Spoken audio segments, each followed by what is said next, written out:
Claire Bennett sat alone at the corner table of Evergreen Steakhouse, watching Marcus Sullivan stand and collect his coat with the careful movements of someone trying not to make a scene. 20 minutes of conversation. 20 minutes where she'd felt like a woman instead of a title, where someone had looked at her without calculating net worth or board influence, where grief had been acknowledged without the empty platitudes that usually followed. And now he was leaving because he'd finally realized something was wrong. She should let him go, should let this mistake fade into the oddity it was. Two strangers, wrong table, brief intersection of lives that would never truly align. The Armani suit she wore cost more than his truck payment. The ring on her finger, white gold, David's final gift before the accident, probably exceeded his monthly mortgage. They existed in different worlds, and pretending otherwise for 20 minutes had been reckless enough. Marcus paused at her table, those carpenter's hands gripping his coat collar. "I'm sorry for the confusion," he offered, voice carrying the warm rasp of someone who worked outdoors, who shouted instructions over power tools and didn't spend hours in climate-controlled boardrooms. "I should have checked which table. It was my fault." The words came out sharper than Claire intended, the Ice Queen voice that made junior analysts flinch. She softened it, tried again. "I knew you'd made a mistake. I should have corrected you immediately." Something flickered in his eyes, hurt, maybe, or disappointment that she'd let him talk about his daughter and his late wife while knowing it was all built on confusion. He nodded once, turned toward the exit, and Claire felt the weight of the evening collapse around her. 4 years of loneliness, of board meetings where Richard Chen suggested she find stability, of walking through her Cherry Hills mansion, hearing only echoes. 4 years of being Bennett Capital's CEO and nobody's partner, and she just let the first real connection slip away because her phone vibrated against the white tablecloth. Jessica, her assistant, the young woman who'd arranged this blind date without quite asking permission. "OMG, so sorry." Real date. Autumn Reed texted. Her car broke down on I-70. Blizzard conditions. "She's going to be 45 plus min late. I called restaurant to tell them." Claire's chest tightened. Wrong table. Wrong woman. Marcus had spent 20 minutes talking to the wrong person, and when he'd realized it, he'd thought she'd been humoring him, or worse, playing with him. The early December evening had started with Claire standing in her master bedroom, staring at her reflection in the full-length mirror that had once reflected both her and David getting ready for charity galas and investor dinners. The gray Armani suit was armor, the French twist severe, the lack of jewelry except David's ring a statement, untouchable, professional, contained. At 35, she'd become exactly what the business world demanded. Sharp, cold, efficient. The board meeting yesterday had proven that. Richard Chen, her father's oldest friend and current board chairman, had closed the conference room door after the others filed out. His expression had carried that particular blend of concern and calculation that always preceded difficult conversations. "The lawsuit is escalating," he'd started, referring to the $15 million claim from an investor group alleging fraudulent misrepresentation on the 2023 Riverside development. "Our attorneys are confident, but the optics are that we're innocent of wrongdoing and will be vindicated in court." Claire had kept her voice level, professional. She'd built this response over 4 years of defending her position, of proving she could run her father's company despite being young, female, and emotionally compromised by widowhood. Richard had sighed, the sound of someone preparing to deliver an unwelcome truth. "The board is concerned about stability, about leadership that can weather this kind of storm. You've done remarkable work rebuilding it after David's death, but I'm still the grieving widow who might crack under pressure." "I didn't say that. You didn't have to." She'd gathered her materials, prepared to leave. "The hearing is December 28th. When we win, this conversation will be forgotten." When, not if, because losing meant more than $15 million. It meant losing the company her father had built over 40 years, the legacy that had consumed his life and ultimately hers. It meant proving every board member right who'd whispered she wasn't ready, wasn't stable, wasn't strong enough. Jessica had caught her in the parking garage, younger and earnest, and somehow convinced that her boss needed intervention beyond legal strategy. "I set up a date for you tonight. The words tumbled out before Claire could shut her down. Before you fire me, just listen. It's a blind date, totally low-key, at Evergreen Steakhouse. The woman's name is Autumn. She's an accountant, completely normal and not from our world. No one who will recognize you or care about Bennett Capital or any of it. Just dinner with someone nice. Claire should have refused. Should have explained that CEOs facing career-ending lawsuits didn't have time for blind dates with strangers. But standing in that parking garage looking at Jessica's hopeful expression, she'd remembered being young enough to believe that connection and normalcy were still possible. What time? Now, sitting in Evergreen Steakhouse at 7:40 on a December evening, Claire understood what had happened. Jessica had arranged a date with Autumn Reed. Marcus's friend, Dan, he'd mentioned, had arranged a date with a different Autumn. Both women wore green sweaters. Both were running late. And Marcus had sat down at Claire's table by mistake, had told her about his daughter Emma and his late wife Rachel and his small construction company, had looked at her like she was just a woman in a restaurant and not a CEO with a target on her back. The front door banged open, sending a gust of winter air through the dining room. A woman stumbled in, snow-covered and shaking, her red parka crusted with ice. She scanned the restaurant with desperate eyes, spotted Claire's green sweater, and lurched toward her table. "I'm so sorry." The words came out between gasps for breath. "My car died on the interstate, and my phone lost signal, and I had to get a ride with a trucker who could only take me to the exit, and I walked the rest." She broke off, staring at Claire. "You're Claire Bennett? From the app?" Yes." Claire stood automatically, instinct demanding she help this freezing woman even as her mind caught up with the absurdity. "Are you Autumn Reed?"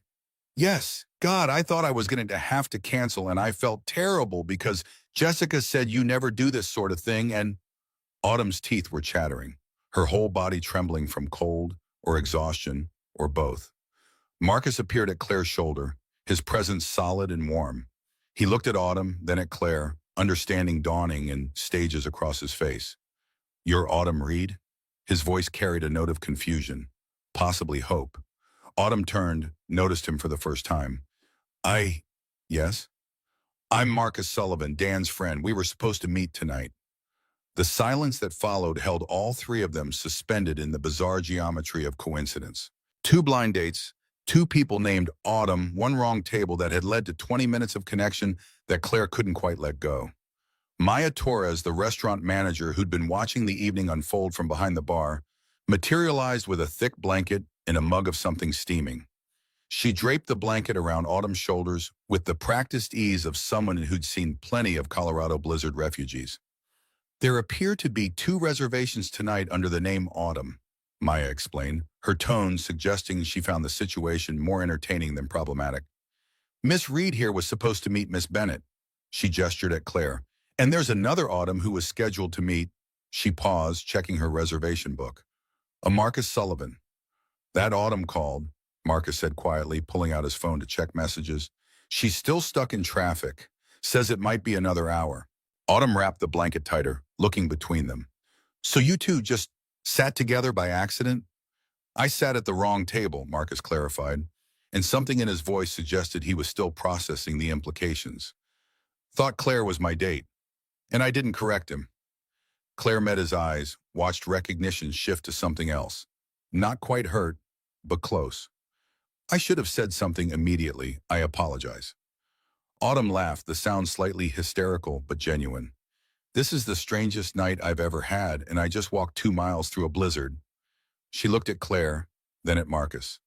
"Look, I'm exhausted and freezing, and I honestly just want to get some food to go and find a hotel. Jessica, is there any way we could reschedule?" Claire nodded, relief and disappointment mixing uncomfortably. "Of course. Can I call you a car? Pay for your hotel?" "I'll be fine, but thank you." Autumn turned to Marcus. "And I'm really sorry about tonight. God, what are the odds?" "Pretty astronomical," Marcus agreed, and Claire heard the same mix of emotions in his voice that she felt in her chest. Maya took Autumn's order for takeout, guided her toward a warm corner booth to wait, which left Claire and Marcus standing near her table, the space between them charged with everything unsaid. "I should go," Marcus offered, though he didn't move. let you enjoy your evening. My evening was supposed to be a blind date with someone named Autumn who just walked 2 miles through a snowstorm and wants to sleep. Claire heard herself say it, heard the slight tremor beneath the CEO voice she usually maintained. And before that, I spent 20 minutes talking to someone who didn't know who I was, and it was, she stopped. Couldn't finish that sentence without revealing too much. Marcus's expression softened. It was nice, he finished, even though it started with me being an idiot who can't find the right table. You weren't an idiot. You were... Claire searched for the right word. Kind, genuine, real. Easy to talk to. Something passed between them, a recognition that the mix-up had revealed something neither had expected to find. Marcus shifted his weight, Carpenter's hands pushing into his jacket pockets. Would you want to stay? Have dinner for real this time, now that we both know who we are? He paused. Or who we're not, since I'm apparently not your blind date and you're not mine. Claire should say no, should get in her Mercedes and drive back to the mansion and prepare for tomorrow's strategy session with her legal team. Should maintain the careful distance between her world and his, between the CEO and the foreman, between Cherry Hills and Aurora. I'd like that, she heard herself say. They returned to the corner table where everything had started. Maya brought menus with a knowing smile, the kind that suggested she'd witnessed enough human comedy to recognize when people were stumbling towards something despite themselves. Claire ordered the seared salmon, ahasham, Tiemann, Marcus, the prime rib. And for a moment they sat in the awkward silence of people who'd already shared more than strangers should and were now trying to figure out how to continue. Marcus broke it first. So, full disclosure this time. I'm Marcus Sullivan, 37, foreman at Sullivan Brothers Construction. It's a small company, just me and my younger brother Dan, and about 30 guys doing residential and light commercial work around Denver. I live in Aurora, own a modest house with a mortgage I'll be paying until Emma graduates college. I drive a 2015 F-150 that needs new shocks. And I haven't been on a date in 4 years because I spent most of that time just trying to keep my head above water after my wife died. The honesty landed like a gift. Claire took a breath, prepared to offer the same in return, but found herself editing even as she spoke. Claire Bennett, 35. I work in finance. Not a lie exactly. Bennett Capital Management was technically finance. I live in Denver. No kids, but I have a 17-year-old named Sophie who lives with me. My husband died 4 years ago in a car accident, and I haven't, she paused. I haven't felt like myself since. Marcus nodded, understanding without requiring details. The accident that took Rachel, my wife. It was Christmas Eve, 2019. She was driving home from a party, hit black ice on Interstate 70 near the mountain pass. I was working late, finishing a ball so I'd have the money to buy Emma presents. She'd called around 9, asked if I was coming home soon. I said I needed 2 more hours. His voice carried the weight of 4 years' guilt, and Claire felt her own chest constrict. 2 more hours, he repeated. If I'd left then, if I'd been in the car, maybe I would have been driving. Maybe we would have taken a different route. Maybe a lot of things. Claire's hands tightened around her water glass. My husband David died Christmas Eve 2019. Interstate 70, same area. I was at an investor meeting that ran late. He called, asked if I was coming home. I said I had to stay. Marcus's eyes widened. Same night, same road. The coincidence felt like something between cosmic joke and strange comfort. 2 separate accidents, 2 families shattered, and now 4 years later, they sat across from each other in a restaurant, each carrying the particular guilt of having chosen work over presence. I tell myself it wouldn't have mattered, Marcus said quietly, that the ice was ice and the accident would have happened regardless. But at 3 in the morning when I can't sleep, I think about those 2 hours. Claire understood that arithmetic. The calculation of time against tragedy. The endless loop of what-if scenarios that grief produced. She'd spent 4 years running Bennett Capital with ruthless efficiency, proving she could honor David's memory by succeeding where others expected her to fail. But at 3 in the morning, alone in a house too large for one person, she wondered if David would have preferred a wife who chose him over the investor meeting. Their food arrived. They ate in comfortable silence for a while, the conversation having gone deeper, faster than either had planned. Claire watched Marcus cut his prime rib with the careful precision of someone who'd learned to make things last, to waste nothing. His hands bore the evidence of physical labor, calluses, a scar along one thumb, nails trimmed short and practical. David's hands had been soft, moisturized, the hands of someone who signed contracts rather than built structures. "Tell me about Emma," Claire said, wanting to shift toward lighter ground. Marcus's whole demeanor changed, the grief weight lifting as he talked about his daughter. 8 years old, third grade, talented at art and obsessed with making things. She'd recently decided she wanted to be an architect, had spent hours drawing elaborate houses with impossible geometry that Marcus had to gently explain wouldn't quite work with actual physics and building codes. "She asked me this morning if her mom would want her to have a new mom," Marcus said, and Claire heard the pain beneath the words. "She's 8. She shouldn't have to worry about my happiness or whether I'm lonely." But kids see things adults try to hide. Claire thought about Sophie, 17 and sharp, and carrying her own complicated grief. David's daughter from his first marriage, a child Claire had no legal obligation to after his death, but couldn't imagine abandoning. Sophie had been 13 when David died, old enough to understand loss and young enough to need stability. Claire had kept her, adopted her formally 2 years ago, gave her the Bennett name and a trust fund, and everything except the things Sophie probably needed most. A parent who wasn't constantly fighting corporate battles and nursing old wounds. "Sophie's been asking when I'm going to start living again instead of just existing," Claire admitted. "She's probably right, but it's easier to stay busy than to risk," she paused. "Than to risk this." This? Feeling something, connecting with someone, opening the door to potentially losing again. Claire surprised herself with the honesty. Something about Marcus invited it, his own vulnerability creating space for hers. He nodded slowly. "Dan, my brother and business partner, he set this whole thing up. Said I needed to stop using Emma as an excuse to avoid life. That Rachel would be furious if she knew I was using her memory as a shield." Marcus smiled, sad but genuine. "He's probably right. Doesn't make it easier." Their conversation wandered through safer territory. Denver, the mountains in winter, favorite restaurants, and hiking trails. Marcus talked about job sites with the passion of someone who genuinely loved his work, who found satisfaction in seeing structures rise from foundation to completion. Claire found herself relaxing, letting go of the CEO posture, laughing at his stories about construction site mishaps and Emma's increasingly elaborate architectural drawings.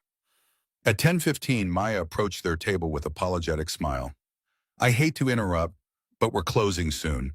You're welcome to stay a bit longer, but we should go," Claire said, checking her phone and startled by how much time had passed. 3 hours. She'd sat with Marcus for 3 hours and barely noticed the restaurant emptying around them. Marcus paid the check despite Claire's attempt to split it, and they walked out into the December night. The snow had stopped, leaving Denver blanketed in fresh white that sparkled under streetlights. Claire's Mercedes sat in the parking lot. She'd driven herself, unwilling to have a driver witness what she'd expected to be an awkward blind date. Now she was grateful for the privacy, even as she dreaded Marcus seeing the car and recognizing the gap between their financial realities. "Thank you for staying," Marcus said as they approached the vehicles, "for giving me a chance after I sat at the wrong table like an idiot." "You weren't an idiot. You were," Claire searched for words. "You were the first person in 4 years who talked to me like a regular person instead of—" She stopped, not wanting to reveal too much. "Instead of someone who needs careful handling." Marcus stepped closer, and Claire's breath caught. In the parking lot light, she could see the gray threading through his dark hair, the lines around his eyes from squinting into sun on job sites, the fundamental solidness of someone who'd built his life with physical effort rather than inherited wealth or corporate maneuvering. "Can I see you again?" His voice carried hope and hesitation in equal measure. "Maybe bring Emma and Sophie? Emma's been begging me to let her make Christmas ornaments in my workshop.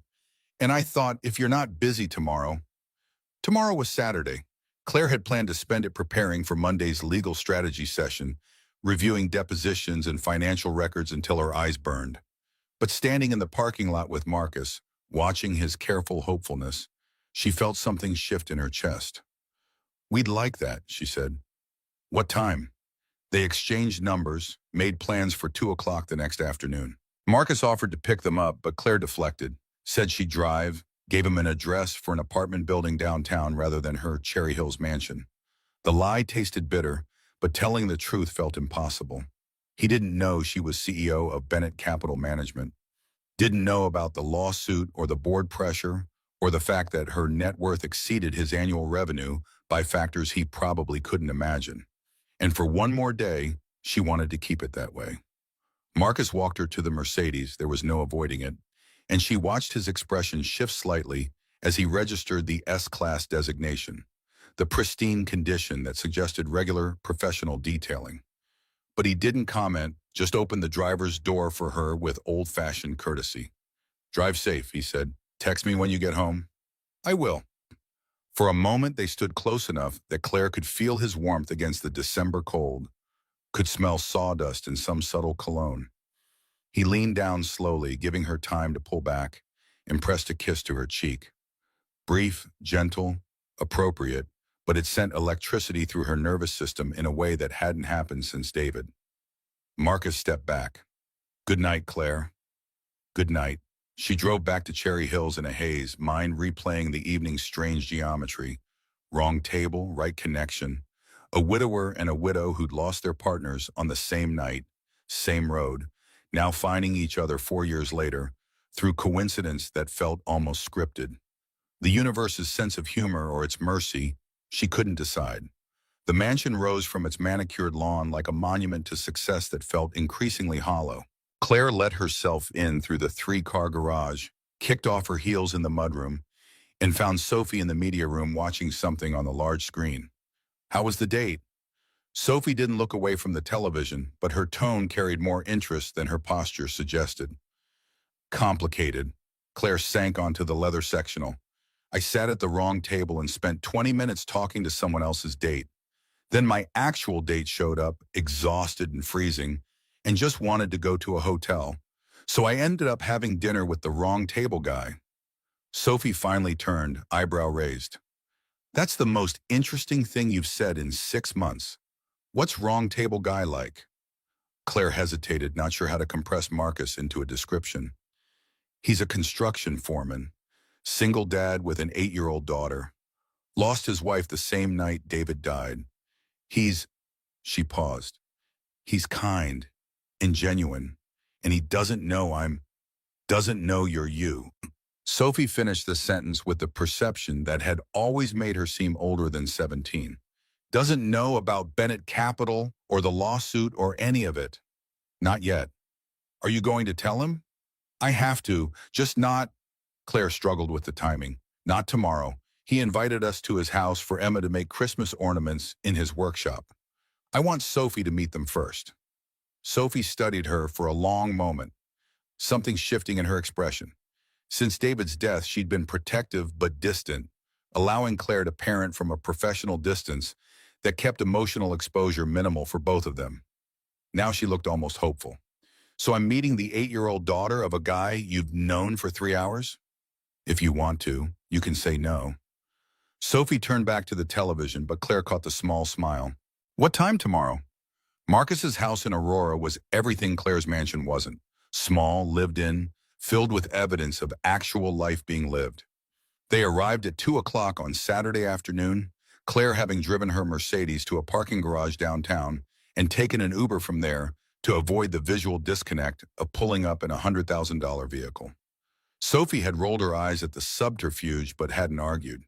Emma exploded from the front door before Marcus could stop her, a whirlwind of 8-year-old energy in paint-stained jeans and a t-shirt declaring her love for unicorns. She grabbed Sophie's hand without introduction or hesitation. "I'm Emma, and I'm 8, and Daddy said you might come make ornaments with and I already set everything up in the workshop." The words tumbled out in a breathless rush. "Do you like painting? I have 10 different colors and also glitter. But Daddy says we can't use too much glitter because he's still finding it from last Christmas." Sophie, who'd been sullen and resistant during the Uber ride, looked startled by the assault of enthusiasm. Claire watched her younger daughters' face soften despite obvious efforts to maintain teenage cool. "I'm Sophie. I'm 17, and I've never made wooden ornaments before." That's okay. I'll teach you. Emma tugged Sophie toward the detached garage that served as Marcus's workshop, not bothering to wait for permission or adult supervision. Marcus appeared in the doorway wearing faded jeans and a flannel shirt with the sleeves rolled up, looking nothing like the corporate executives Claire usually dealt with, and somehow more appealing because of it. Sorry about the ambush. Emma's been vibrating with excitement since I told her you were coming. His smile carried warmth and slight embarrassment. She doesn't get a lot of visitors her own age. Or any age, really. I'm not exactly social butterfly material these days. Claire gestured toward the workshop where Emma's voice could be heard, explaining her ornament plans in enthusiastic detail. Should we rescue Sophie? Let's give them a minute. Emma's surprisingly good at breaking down walls. Marcus led Claire inside through a living room that bore all the hallmarks of single-father occupancy. Clean but cluttered, decorated with Emma's artwork taped to walls, furniture that prioritized comfort over style. A Christmas tree stood in the corner, already decorated with a chaotic mix of ornaments that suggested Emma had been given creative freedom. The kitchen was small, functional, smelling faintly of coffee and cinnamon. Marcus poured them each a cup from a pot that looked like it had been brewing since morning, strong enough to strip paint. Sorry, I probably should have made fresh. It's fine. Claire accepted the mug. Noticed the crack along one side had been carefully glued. Making do, making things last. So different from her world of replacing rather than repairing, of disposable luxury and constant upgrading. Through the kitchen window, Claire could see into the workshop. Emma had already equipped Sophie with safety goggles that looked absurdly large on her face, was demonstrating how to sand the rough edges off a piece of pine. Sophie bent over the work with surprising focus, and Claire felt something unfamiliar bloom in her chest. Hope, maybe, that her closed-off teenage daughter might find connection with an 8-year-old who hadn't yet learned to guard her heart. She's good with her, Claire observed. Marcus leaned against the counter beside her, close enough that their shoulders almost touched. Emma has that effect. She hasn't figured out yet that people might not want her attention, so she just gives it freely and somehow makes them want it back. They stood in comfortable silence, watching their daughters through the window. Claire noticed details of Marcus's life scattered around the kitchen. Emma's spelling tests held to the refrigerator with magnets, a work schedule marked with colored highlighters, bills stacked neatly near the phone. The electric bill on top showed a number that made Claire's chest tighten with realization of how different their financial realities were. She spent more on her gardener than Marcus's monthly utilities. You said you work in finance, Marcus said carefully, as if choosing his words with deliberation. That's pretty broad. Accounting, investment banking, one of those hedge fund things I don't really understand. Claire's hands tightened around the coffee mug. This was the moment to tell him, to explain that she didn't just work in finance, she ran one of Denver's largest commercial real estate investment firms, that her salary alone would exceed his company's annual revenue, that the lawsuit threatening her career involved more money than he'd likely see in his lifetime. Investment management, she said instead, hating herself for the continued half-truth. Real estate focused. Sounds intense. Emma asks what I do, and I can show her buildings we've worked on. Seems like it would be harder to explain investment management to a kid. It is. Claire turned away from the window to face him. Marcus, there's something I should... A crash from the workshop interrupted her, followed by Emma's voice. It's okay. We didn't break anything important. Marcus sighed but smiled. That's my cue. Come on, we should probably supervise before they decide to use the power tools unsupervised. The workshop smelled like sawdust and wood stain, warm despite the December cold outside. Marcus had set up a workspace with pieces of pine and cedar, sandpaper and various grits, and small jars of paint in Christmas colors. Emma had already created what appeared to be a star, though its points weren't exactly symmetrical. Sophie worked on a simple circle, but even from the doorway, Claire could see her concentrating with the intensity she usually reserved for science homework. Marcus moved between them with easy competence, showing Emma how to smooth a rough edge, explaining to Sophie why certain woods took paint differently than others. He spoke with his hands, demonstrating techniques, his whole body engaged in the teaching. Claire found herself watching the way his shoulders moved under the flannel, the careful attention he gave both girls, the patience that suggested this wasn't performance but genuine care. Claire, you wanted to try? Right? Emma held up a template shaped like a snowflake. This one's pretty, but Daddy says it's advanced difficulty, which means it's hard, but we can do it if we're careful. Claire accepted the template, took a seat on a stool beside Sophie. Marcus handed her a piece of cedar and a pencil for tracing, his fingers brushing hers in a way that sent heat up her arm. She traced the pattern, began cutting carefully with the scroll saw he showed her how to operate, and lost herself in the simple pleasure of making something with her hands. She couldn't remember the last time she'd done anything creative. Her days were spreadsheets and legal documents, contracts and negotiations. Making something physical felt almost transgressive, a rebellion against the corporate existence that had consumed her life since David's death. Sophie worked beside her with silent concentration, creating her ornaments with mathematical precision that made Emma's enthusiastic chaos look even more chaotic by comparison. But something had shifted in Sophie's face, a softness around her eyes, a small smile when Emma praised her work.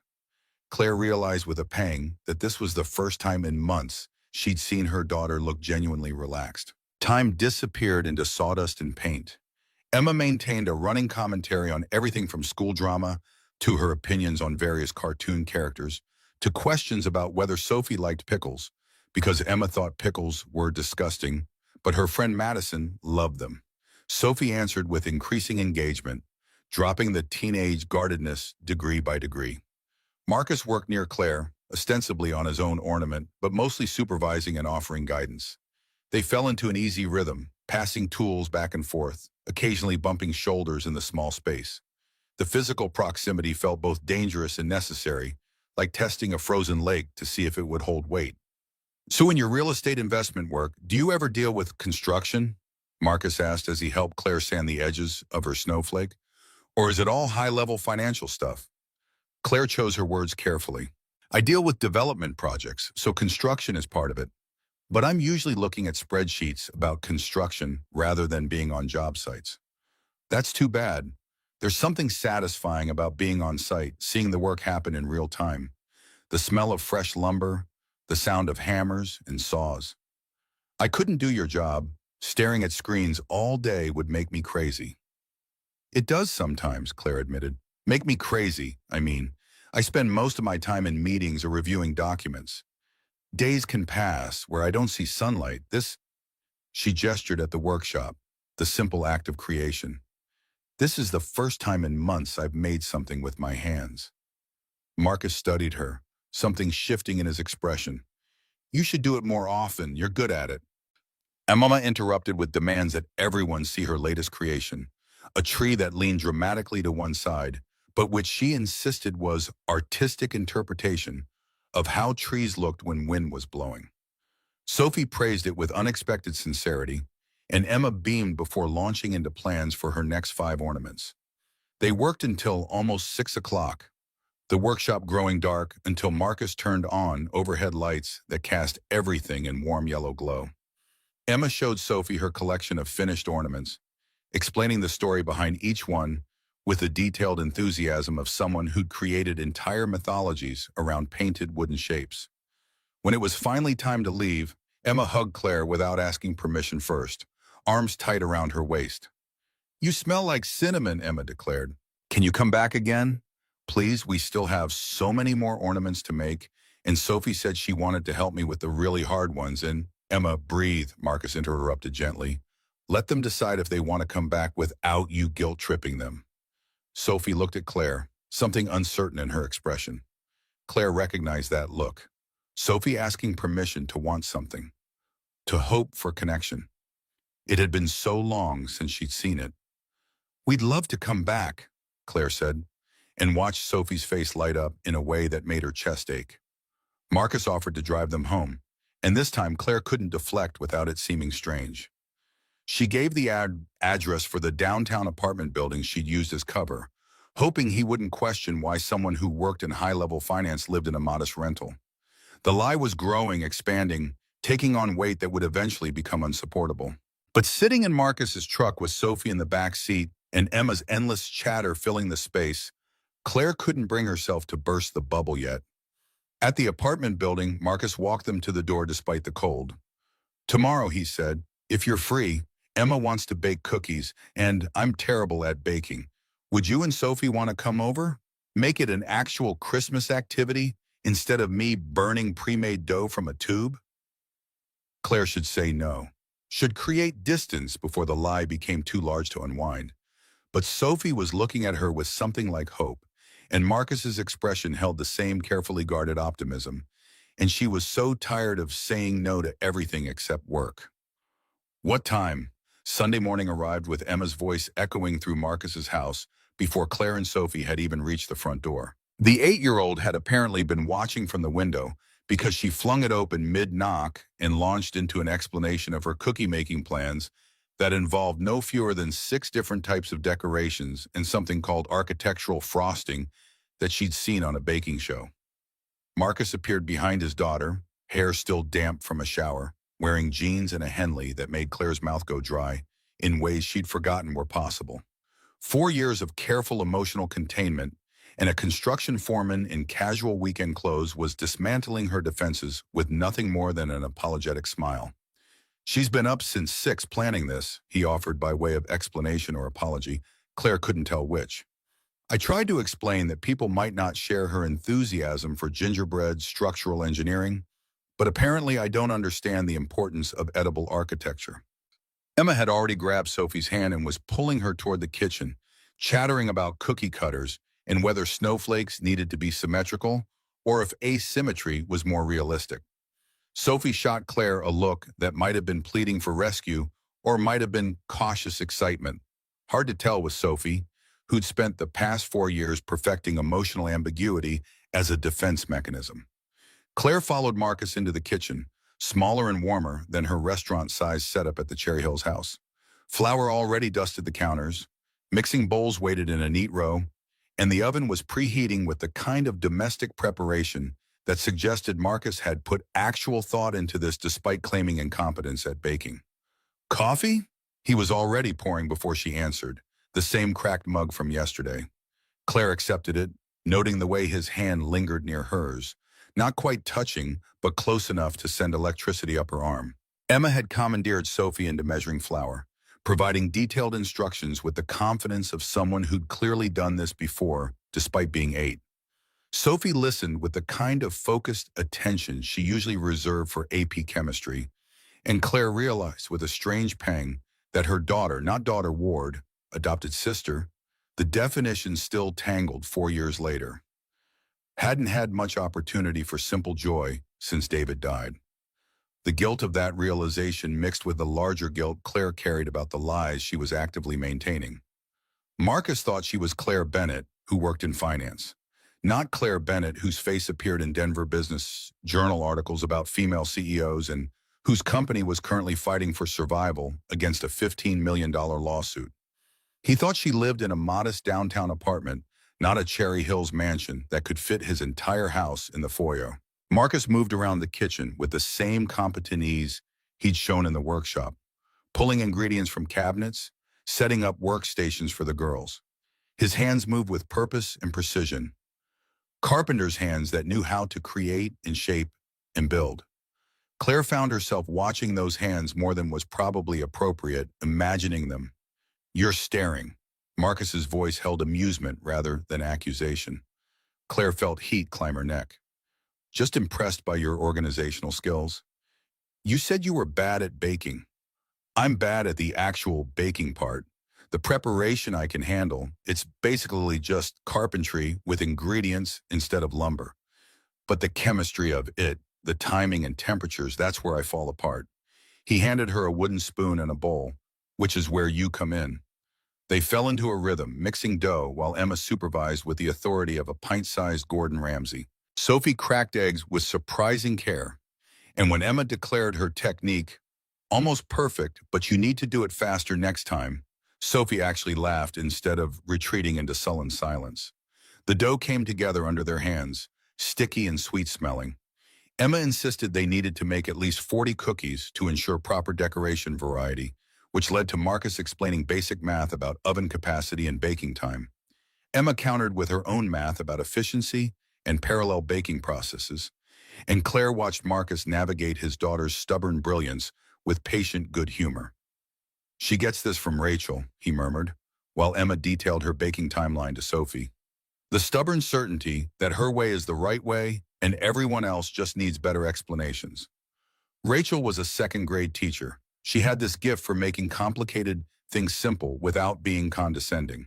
Claire rolled out dough on the floured counter, focusing on the rolling pin to avoid looking at Marcus while he talked about his dead wife. These moments always carried a strange tension, honoring the grief while acknowledging the present, walking the line between respect for the past and permission for the future. Sophie gets her intensity from David, Claire offered. He was an investor, very analytical, could look at a project and see all the variables and outcomes like he was running simulations in his head. Sophie has that same quality, seeing patterns and connections that most people miss. Marcus added more flour to her workspace, his shoulder brushing hers. Do you miss him? Or is that a stupid question? Of course you miss him. Claire paused, considering. Did she miss David? She missed the idea of partnership, of having someone who shared her life. But the specific dailiness of David himself had faded, leaving behind something more like absence than longing. I miss having someone, she said carefully. Having a person who knows your routines and remembers how you take your coffee and can finish your sentences. But the actual him? She stopped, surprised by her own honesty. Sometimes I think I've forgotten him. Not that he existed, but the details. The way he laughed or what his voice sounded like. And that feels like betrayal. Marcus was quiet for a moment, then offered his own truth in return. I have videos of Rachel on my phone. Emma asked to watch them about 6 months ago, and I realized I hadn't looked at them in over a year. And when I played them, she seemed like, not a stranger exactly, but someone I used to know. Like running into an old friend from college and realizing you've both changed so much that the history doesn't quite connect to the present. Does that make us terrible people? Claire asked, only half joking. Probably just makes us human. Marcus met her eyes, something shifting in his expression. And maybe means we're ready to stop living in the past. Emma's voice cut through the moment. Daddy, the cookies are ready to cut. And Sophie says she can make a snowflake with perfect symmetry if we let her use the template. They spent the next hour cutting shapes from dough. Emma's enthusiastic stars and trees, Sophie's geometrically precise snowflakes, Marcus's surprisingly skilled reindeer, and Claire's attempts at various shapes that mostly resembled abstract art rather than recognizable Christmas imagery. The oven worked overtime, baking sheet after sheet while the kitchen filled with the warm scent of ginger and cinnamon. Claire's phone buzzed in her pocket. She ignored it, buzzed again and again. Finally, while the girls were debating frosting colors with the seriousness of international treaty negotiations, she checked her messages. Jessica, her assistant, emergency board meeting called for tomorrow, Monday. Richard wants to discuss leadership contingencies before the hearing Wednesday. I think they're planning something. Claire's stomach dropped.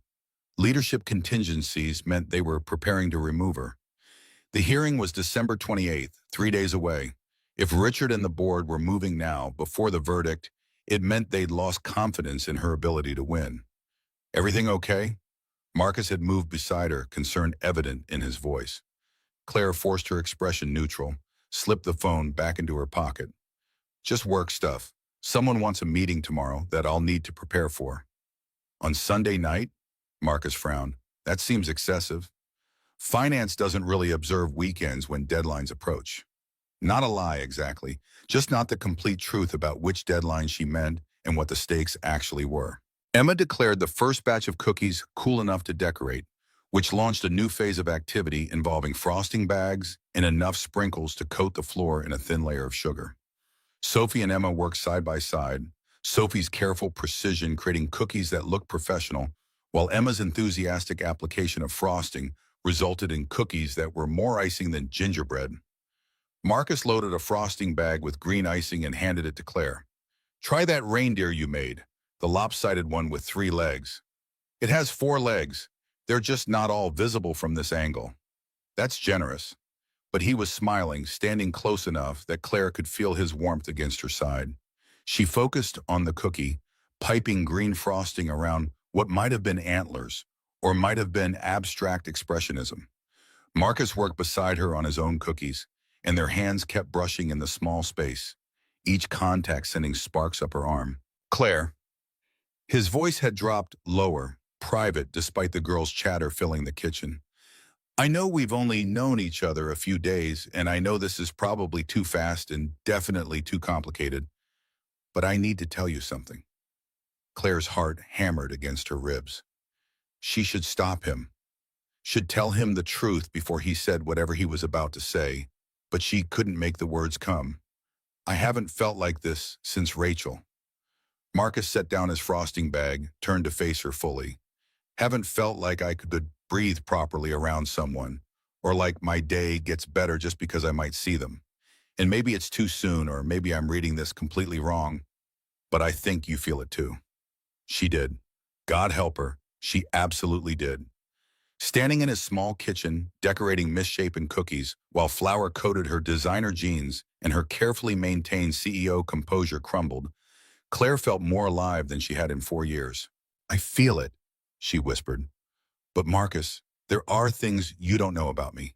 Things that might change. Daddy, Claire, look! Emma held up a cookie decorated with such aggressive enthusiasm that it looked more like modern art than traditional Christmas fare. It's you two. The tall one is Claire, and the shorter one is you, and the middle ones are me and Sophie. Marcus laughed, the moment broken, but the tension still humming between them. That's beautiful, sweetie. Very abstract. They decorated cookies until early evening, the pile of finished products ranging from Sophie's professional quality snowflakes to Emma's Jackson Pollock interpretations of Christmas themes. When it was finally time to leave, Emma packed cookies into containers for them to take home, insisting they each needed at least a dozen, despite Claire's protests about sugar consumption. At the door, Marcus caught Claire's hand. Tomorrow night. Can I take you to dinner? Just the two of us, no kids. Actual date.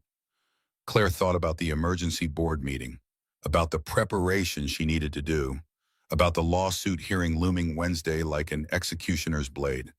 She thought about all the reasons she should say no. Yes, she heard herself say. Christmas Eve morning broke cold and crystalline, Denver wrapped in the kind of December clarity that made the mountains look close enough to touch. Claire woke in her Cherry Hills bedroom to 17 missed calls and 32 text messages, all variations on the same theme. Richard wanted to move up the emergency board meeting to this afternoon, Christmas Eve afternoon, which meant the situation was even worse than she thought. She spent an hour on conference calls with her legal team, reviewing depositions and strategy, while staring out her bedroom window at grounds maintained by a landscaping crew she rarely saw. The irony wasn't lost on her.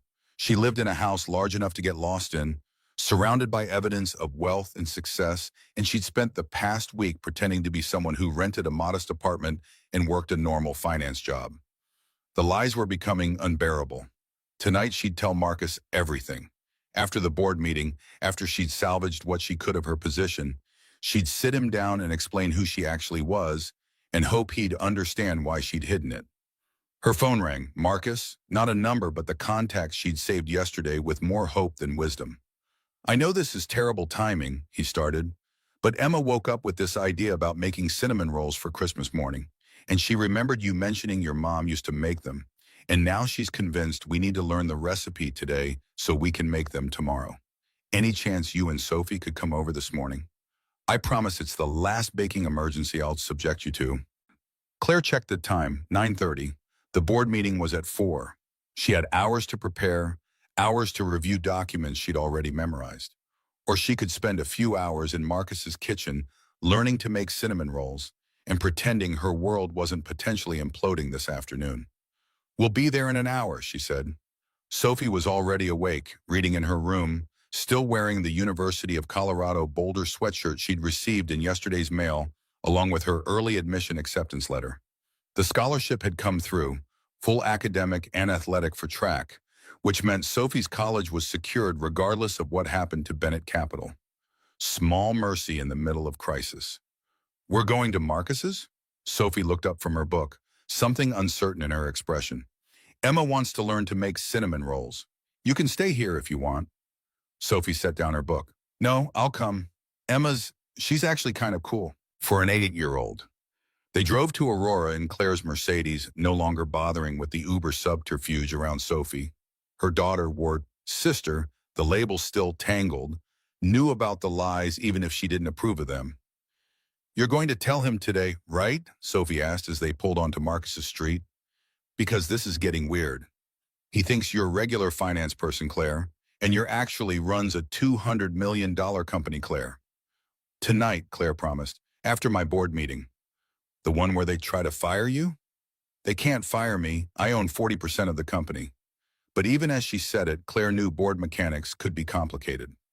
Richard and his allies controlled enough votes to make her life miserable, even if they couldn't technically remove her. Marcus met them at the door, Emma bouncing beside him with a handwritten list of ingredients and a cookbook open to a page marked with at least 5 different sticky notes. The kitchen smelled like coffee and something burning. Toast, Claire realized, seeing the smoking remains in the sink. "Breakfast went poorly," Marcus admitted. "Emma tried to make eggs, and I got distracted helping her, and the toast became charcoal. So we're all in this together. Either we successfully make cinnamon rolls, or we order pizza for Christmas breakfast." Emma had already grabbed Sophie and was explaining her color-coded system for organizing the recipe steps. Sophie listened with the careful attention she gave to complex problems, occasionally asking clarifying questions that made Emma light up with the joy of being taken seriously. Claire and Marcus worked on the dough while the girls prepared the filling. The recipe was more complex than cookies. Rising time, kneading technique, temperature precision. Marcus followed instructions with the same careful attention he'd given to showing Emma how to sand ornaments, measuring flour with contractor's precision. "So this emergency meeting tonight," Marcus said quietly while the girls debated cinnamon to sugar ratios. "Is it the kind of thing that's going to ruin your Christmas, or just the kind that's going to be stressful?" Claire's hands stilled in the dough. "Potentially the kind that changes everything." He looked at her then, really looked, seeing past whatever careful mask she'd been maintaining. "You want to talk about it?" She wanted to tell him everything, wanted to explain about Bennett Capital and the lawsuit and the board machinations and the fact that she'd been lying to him about her identity for a week. But standing in his kitchen with flour on her hands and Emma's laughter filling the air, the truth felt too heavy to introduce. "After tonight," she said, "after the meeting, I'll explain everything. I promise."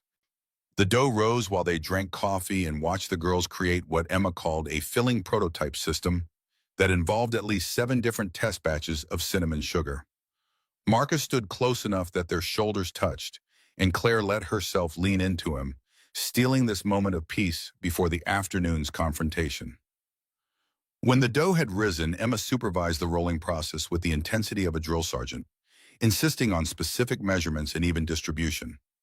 Sophie handled the rolling pin with surprising competence, and together they created something that actually resembled proper cinnamon rolls rather than vaguely circular blobs. The rolls went into the oven, and Emma set a timer with the gravity of someone defusing a bomb. While they waited, Marcus showed them his Christmas tree, covered in ornaments from what appeared to be every year of Emma's life, a chronicle of her childhood rendered in painted wood and construction paper and macaroni. Claire's phone buzzed. "Jessica, Richard moved the meeting up to 2 p.m. Says it's urgent. 2 o'clock, 2 hours from now." Claire felt her chest tighten. "I need to go," she said, hating the words even as she spoke them. "The meeting got moved up. I'm sorry, Emma. We won't be here when the rolls come out." Emma's face fell, then brightened with the resilience of childhood. "That's okay. You can come back tomorrow for Christmas breakfast and eat them then." Marcus walked her to the door while Sophie collected their things. In the privacy of the entryway, he caught her hand. "Whatever this meeting is, whatever's happening at work, you'll get through it." His voice carried conviction she didn't feel herself. Claire squeezed his hand, trying to memorize the warmth of his palm against hers. "Tonight. I'll call you tonight after it's done, and I'll explain everything." He pulled her close, wrapped his arms around her in a hug that felt like shelter. Claire pressed her face against his chest, breathing in sawdust and detergent and something essentially Marcus, trying to store it up against whatever was coming. "I'll be waiting," he whispered against her hair. The emergency board meeting took place in Bennett Capital's downtown conference room, floor-to-ceiling windows offering views of Denver's skyline decorated for Christmas. Claire arrived 15 minutes early, wearing her sharpest suit and highest heels, armor against whatever Richard had planned. The board filed in: Richard Chen, Margaret Holloway, James Park, David Foster, Alexandra Morrison. 5 voting members plus Claire herself. Richard had 3 solid votes, including his own. Margaret usually sided with Claire. James and Alexandra were wild cards, swayed by whoever made the strongest argument. Richard didn't waste time on pleasantries. Thank you all for coming on Christmas Eve. I know this is difficult timing, but given the circumstances, we felt it necessary to discuss leadership contingencies before Wednesday's hearing. Claire kept her expression neutral, let him talk. The plaintiff's legal team has been aggressive in discovery. They've uncovered some communications that could be problematic. Internal emails about timeline projections for the Riverside development that may contradict our public statements. Richard pulled out documents, slid them across the table. If these are presented in court, they could significantly damage our defense. Claire scanned the emails, recognized them from months ago. Ordinary business communications about construction delays and projected completion dates. Nothing fraudulent, nothing that contradicted public statements.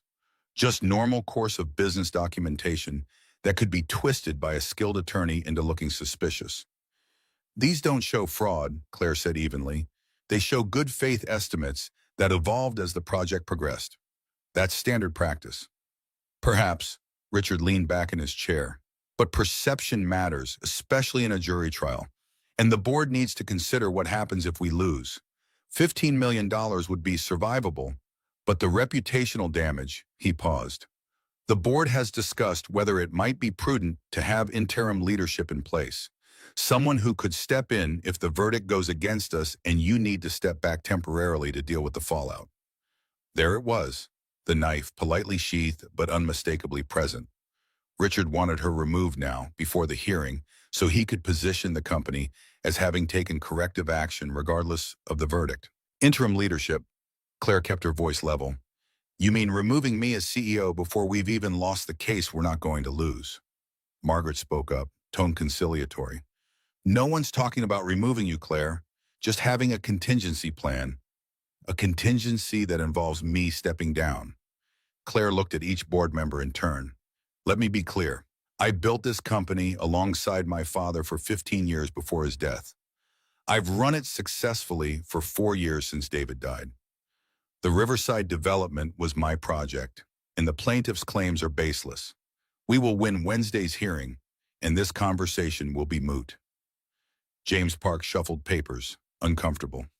Claire, we all respect your work, but Richard makes a valid point about optics. If there's even a small chance the verdict goes against us. There isn't. Claire stood, done with the pretense of collegial discussion.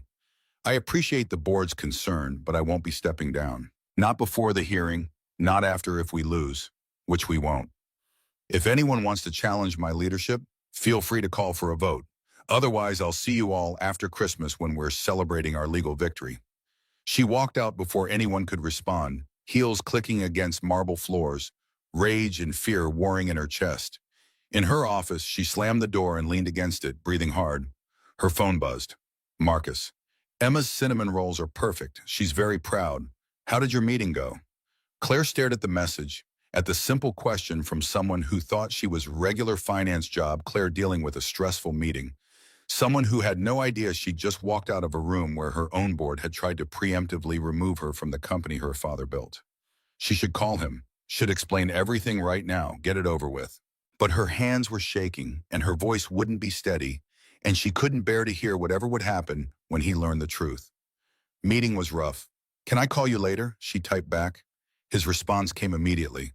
Of course, whatever you need, I'm here. Claire closed her eyes against unexpected tears. He was there, but he was there for someone who didn't actually exist. For regular Claire who worked in finance and lived in a modest apartment and had normal-sized problems. Not for CEO Claire, who ran a $200 million company and lived in a mansion and was currently fighting for professional survival.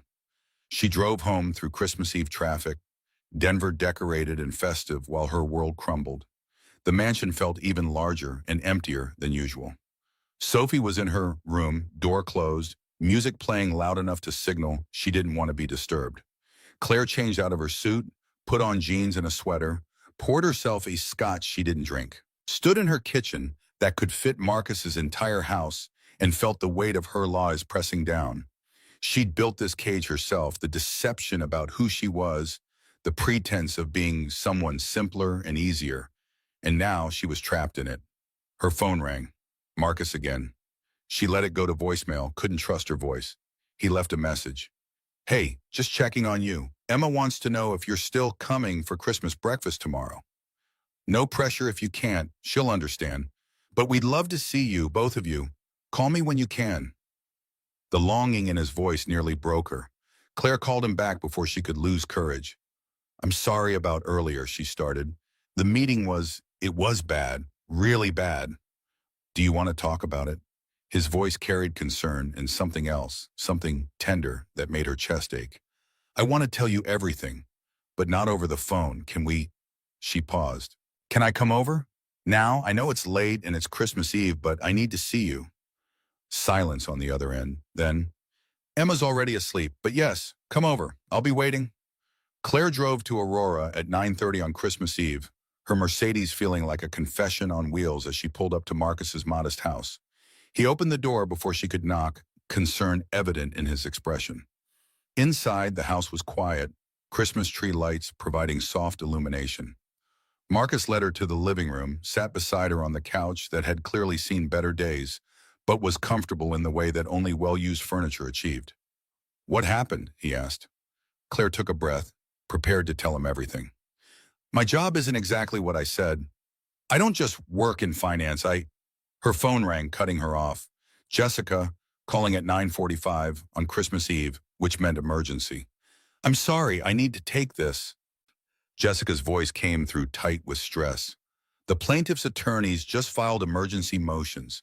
They're claiming they have new evidence of intentional misrepresentation. The judge moved the hearing to tomorrow, Christmas Day, 10 a.m. Richard's already called the board. He's pushing for your resignation before the hearing. Claire felt the floor drop out. Christmas Day? Can they do that? Judge thinks the evidence is significant enough to expedite. I'm sorry, Claire. I know this ruins your holiday. Claire hung up, looked at Marcus. He was watching her with growing concern. I have to go, she said. I'm sorry. There's a hearing tomorrow morning, and I need to prepare. I'll explain everything after, I promise. Marcus caught her hand as she stood. Claire, what's going on? A hearing on Christmas Day? That's not normal finance work. She pulled away, couldn't look at him. I'll tell you everything tomorrow, after the hearing. I need to get through tomorrow first. Whatever it is, I can help. Let me help you. Claire finally met his eyes, saw genuine concern and confusion and the beginning of hurt. You can't help with this. Nobody can. I'm sorry, Marcus. I need to go. She fled before he could stop her, drove home through empty streets while her phone exploded with messages from her legal team, spent Christmas Eve reviewing documents and preparing arguments, alone in her mansion while the rest of Denver celebrated. Sophie found her at 2 a.m., still working in her home office. You're going to tell him tomorrow, right? After the hearing?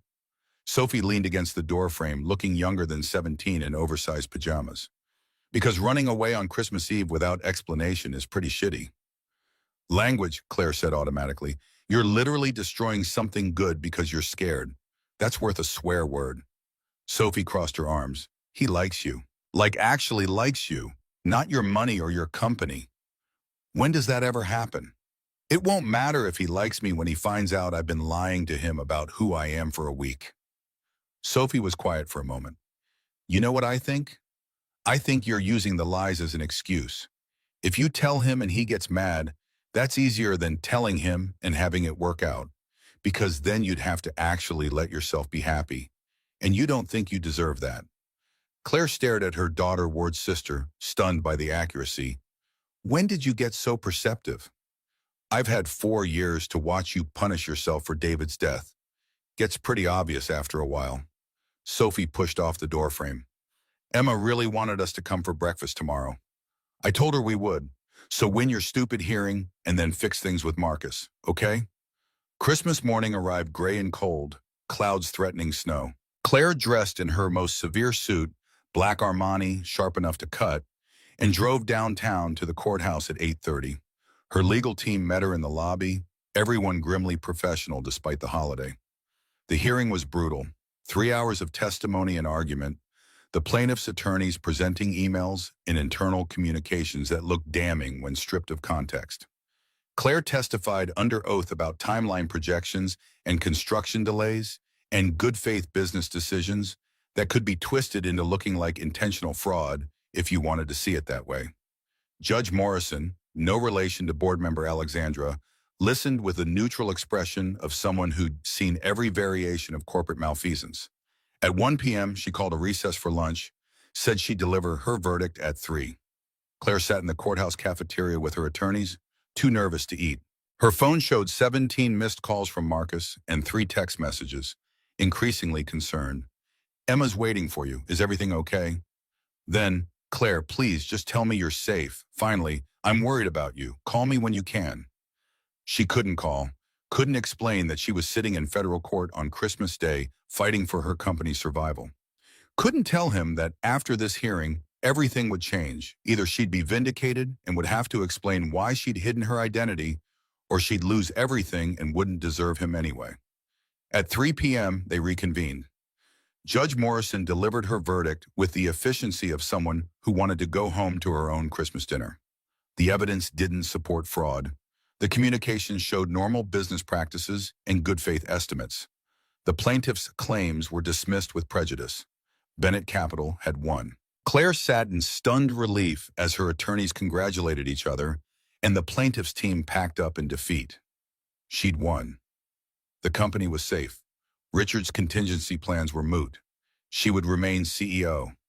Outside the courthouse, Denver had started to snow, fat flakes that stuck to her hair and coat. Claire stood on the steps, breathing in cold air that tasted like freedom and victory, and the end of 4 years of constant crisis management. Her phone rang. Richard, probably calling to congratulate her and pretend he'd never tried to remove her. She let it go to voicemail. Got in her car, drove not toward Cherry Hills, but toward Aurora, toward Marcus's house and Emma's Christmas breakfast in the reckoning she'd been avoiding. Marcus opened the door before she could knock, Emma visible behind him in Christmas pajamas, face hopeful and confused. I need to talk to you, Claire said. I need to tell you everything. Marcus looked at her, really looked, taking in the severe suit and courthouse perfect hair and whatever was visible in her expression. Something shifted in his eyes, understanding maybe, or the beginning of it. Emma, go watch your movie, he said quietly. Claire and I need to talk. They sat in his living room, the Christmas tree lights suddenly seeming too bright. Claire took a breath, prepared to demolish the foundation of everything they'd built over the past week. My name is Claire Bennett, she started, and I'm the CEO of Bennett Capital Management. It's a $200 million commercial real estate investment firm. I've been running it for 4 years since my husband died. The mansion in Cherry Hills is mine, not the downtown apartment I told you about. I make more money in a month than you probably make in a year, and I've been lying to you about all of it since the night we met. Marcus sat very still, processing. His expression went through stages: confusion, recognition, hurt, something harder to read. The meeting yesterday, he said slowly. The hearing today. That was about your company? $15 million lawsuit. Plaintiff claimed fraud on a development project. The hearing was this morning. We won. Claire forced herself to meet his eyes. And before you ask why I lied, I don't have a good answer. You sat down at my table and thought I was someone else. And for 20 minutes, I got to be just Claire. Not CEO Bennett, not the ice queen of Denver business, just a woman having dinner. And I didn't want to lose that. So you let me think you were someone you're not. Marcus's voice was level but cold. Contractor's practicality applied to emotional crisis. Let me tell you about my life and my daughter and my dead wife while pretending you were, what, regular person? Someone who understood normal people problems? I'm sorry. You're sorry. He stood, paced to the window back. I told you things I haven't told anyone in 4 years. Brought you into my home, introduced you to my daughter, and the whole time you were lying about who you were. Not lying exactly. What would you call it? He turned to face her, and the hurt in his eyes made Claire's chest ache. You let me believe that we had something in common. 2 people who'd lost their partners, trying to figure out how to move forward. But we're not the same at all, are we, Bombay? You're a CEO in a mansion and I'm a foreman in Aurora. You probably make more in a week than I make in 6 months. And you let me think. He stopped, ran his hands through his hair. Claire watched him process the magnitude of her deception, watched him recalibrate everything they'd shared through the lens of this new information. I should have told you sooner, Claire said quietly. I wanted to, but every time I tried, I was afraid you'd look at me differently. That you'd see the money and the position and not the person. And I liked how you saw me before you knew. Marcus was quiet for a long moment. When he finally spoke, his voice carried a weight that felt like goodbye. Emma's waiting for her Christmas breakfast. You should go. Marcus, please go, Claire. I need to think, and Emma doesn't need to see this. His face was carefully controlled, but Claire could see the hurt underneath. Merry Christmas. She left, drove home through Christmas Day snow that was beautiful and meaningless. Spent the rest of the day alone in her mansion while Sophie studiously avoided asking questions. At 9 p.m., curled up on her bed, still wearing the sooted she'd worn to court, Claire let herself cry for the first time since David died. Not for the hearing or the board or the company. For Marcus. For what she'd destroyed by being too afraid to be honest. Her phone stayed silent. No calls, no texts, nothing. She'd won her legal battle and lost something more important in the process. December 26th arrived with the kind of brittle cold that made breath visible and turned Denver into a snow globe city. Claire woke in her Cherry Hills bedroom, having slept maybe 2 hours total, her eyes gritty and her chest hollow. The lawsuit victory felt Pyrrhic now. She'd saved her company and destroyed the first genuine connection she'd felt in 4 years. Sophie appeared in her doorway at 8 a.m., already dressed, expression unreadable. You're going to fix this, right? Not just lie in bed feeling sorry for yourself? Claire pulled the covers higher. He asked me to leave. I don't think there's anything to fix. So you're just giving up? The Claire Bennett who fought a $15 million lawsuit on Christmas Day is giving up because a guy needs time to process? Sophie crossed her arms, looking more like David in that moment than Claire could bear. That's pathetic. I lied to him for a week. Let him believe I was someone I'm not. That's not something you just apologize away. Sophie sat on the edge of the bed, her weight making the mattress dip. You know what I think? I think you wanted this to happen. You wanted him to find out the worst way possible so you could use it as proof that you don't deserve to be happy. Self-sabotage is easier than actually trying. The accuracy hurt more than the words themselves. Claire sat up, pushed hair out of her face. When did you become so wise? I've had 4 years watching you build walls. Gets pretty obvious after a while. Sophie stood, headed for the door. Emma called me this morning. She's confused why you didn't come for Christmas breakfast. Why her dad's sad. You owe her an explanation even if you're too scared to face Marcus. After Sophie left, Claire lay in bed staring at the ceiling, thinking about Emma's confusion and Marcus's hurt and the way she'd fled his house like a coward. Sophie was right. She owed them better than silence. But the thought of facing Marcus again, seeing disappointment replace whatever had been growing between them, felt insurmountable. Her phone buzzed on the nightstand. Not Marcus, Jessica, her assistant, with a message that somehow made everything worse. Board meeting scheduled for January 2nd. Richard wants to discuss company direction, now that lawsuit is resolved. I think he's still planning something. Victory was supposed to mean safety. Winning the lawsuit was supposed to secure her position. But Richard Chen didn't give up easily, and apparently losing one battle just meant regrouping for another. Claire closed her eyes against the exhaustion that went bone deep. The day passed in a haze. Claire worked from her home office, reviewing year-end reports and strategic plans, throwing herself into corporate minutiae to avoid thinking about Marcus. Sophie left around noon without explanation, returning hours later with Emma Sullivan in tow. We're having a sleepover, Sophie announced, Emma standing beside her looking uncertain but hopeful. Emma's spending the night. Dan dropped her off. He's Marcus's brother, does logistics for the construction company. Apparently Marcus is dealing with stuff and thought Emma could use a distraction. Emma looked up at Claire with those wide eyes that saw too much. Are you mad at my daddy? Claire's chest constricted. She knelt down to Emma's level, meeting her gaze directly. I'm not mad at your daddy. I'm the one who made a mistake. I wasn't honest with him about some important things, and he's hurt because of that. That's my fault, not his. He's been sad since Christmas.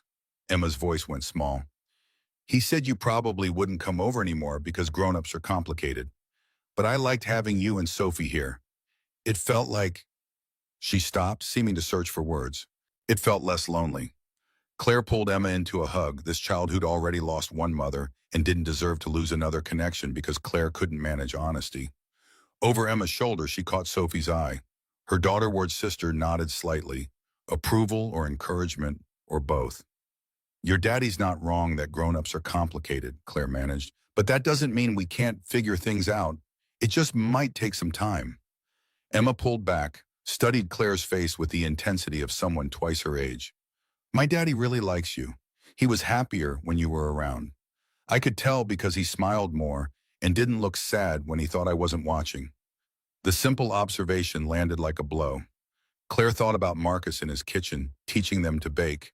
Marcus in his workshop showing Emma and Sophie how to sand wood smooth. Marcus looking at her like she was someone worth knowing rather than someone worth networking with. She'd had that, had something real and uncomplicated, and she'd destroyed it with lies built on fear.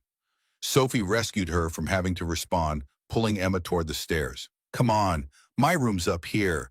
I'll show you my track medals and we can watch movies and eat too much junk food.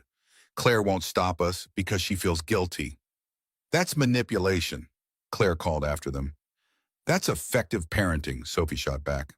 Alone in the entryway of her mansion, Claire heard their voices drifting from upstairs. Emma's questions and Sophie's patient answers, the easy rapport they'd developed despite their age difference. She pulled out her phone, typed a message to Marcus before she could overthink it. Emma's here with Sophie for a sleepover. She's safe and happy. I'm sorry for everything. You deserved honesty from the start, and I should have been brave enough to give it to you. She hit send, waited. No response came. December 27th brought weather warnings scrolling across every channel. A massive storm system moving down from Canada, expected to hit Denver by evening, potentially the worst blizzard in a decade. Schools were already announcing closures for the 28th, businesses sending employees home early, the whole city preparing to hunker down. Claire spent the morning with Emma and Sophie, making breakfast and watching the girls work on a jigsaw puzzle that Sophie had started weeks ago and abandoned.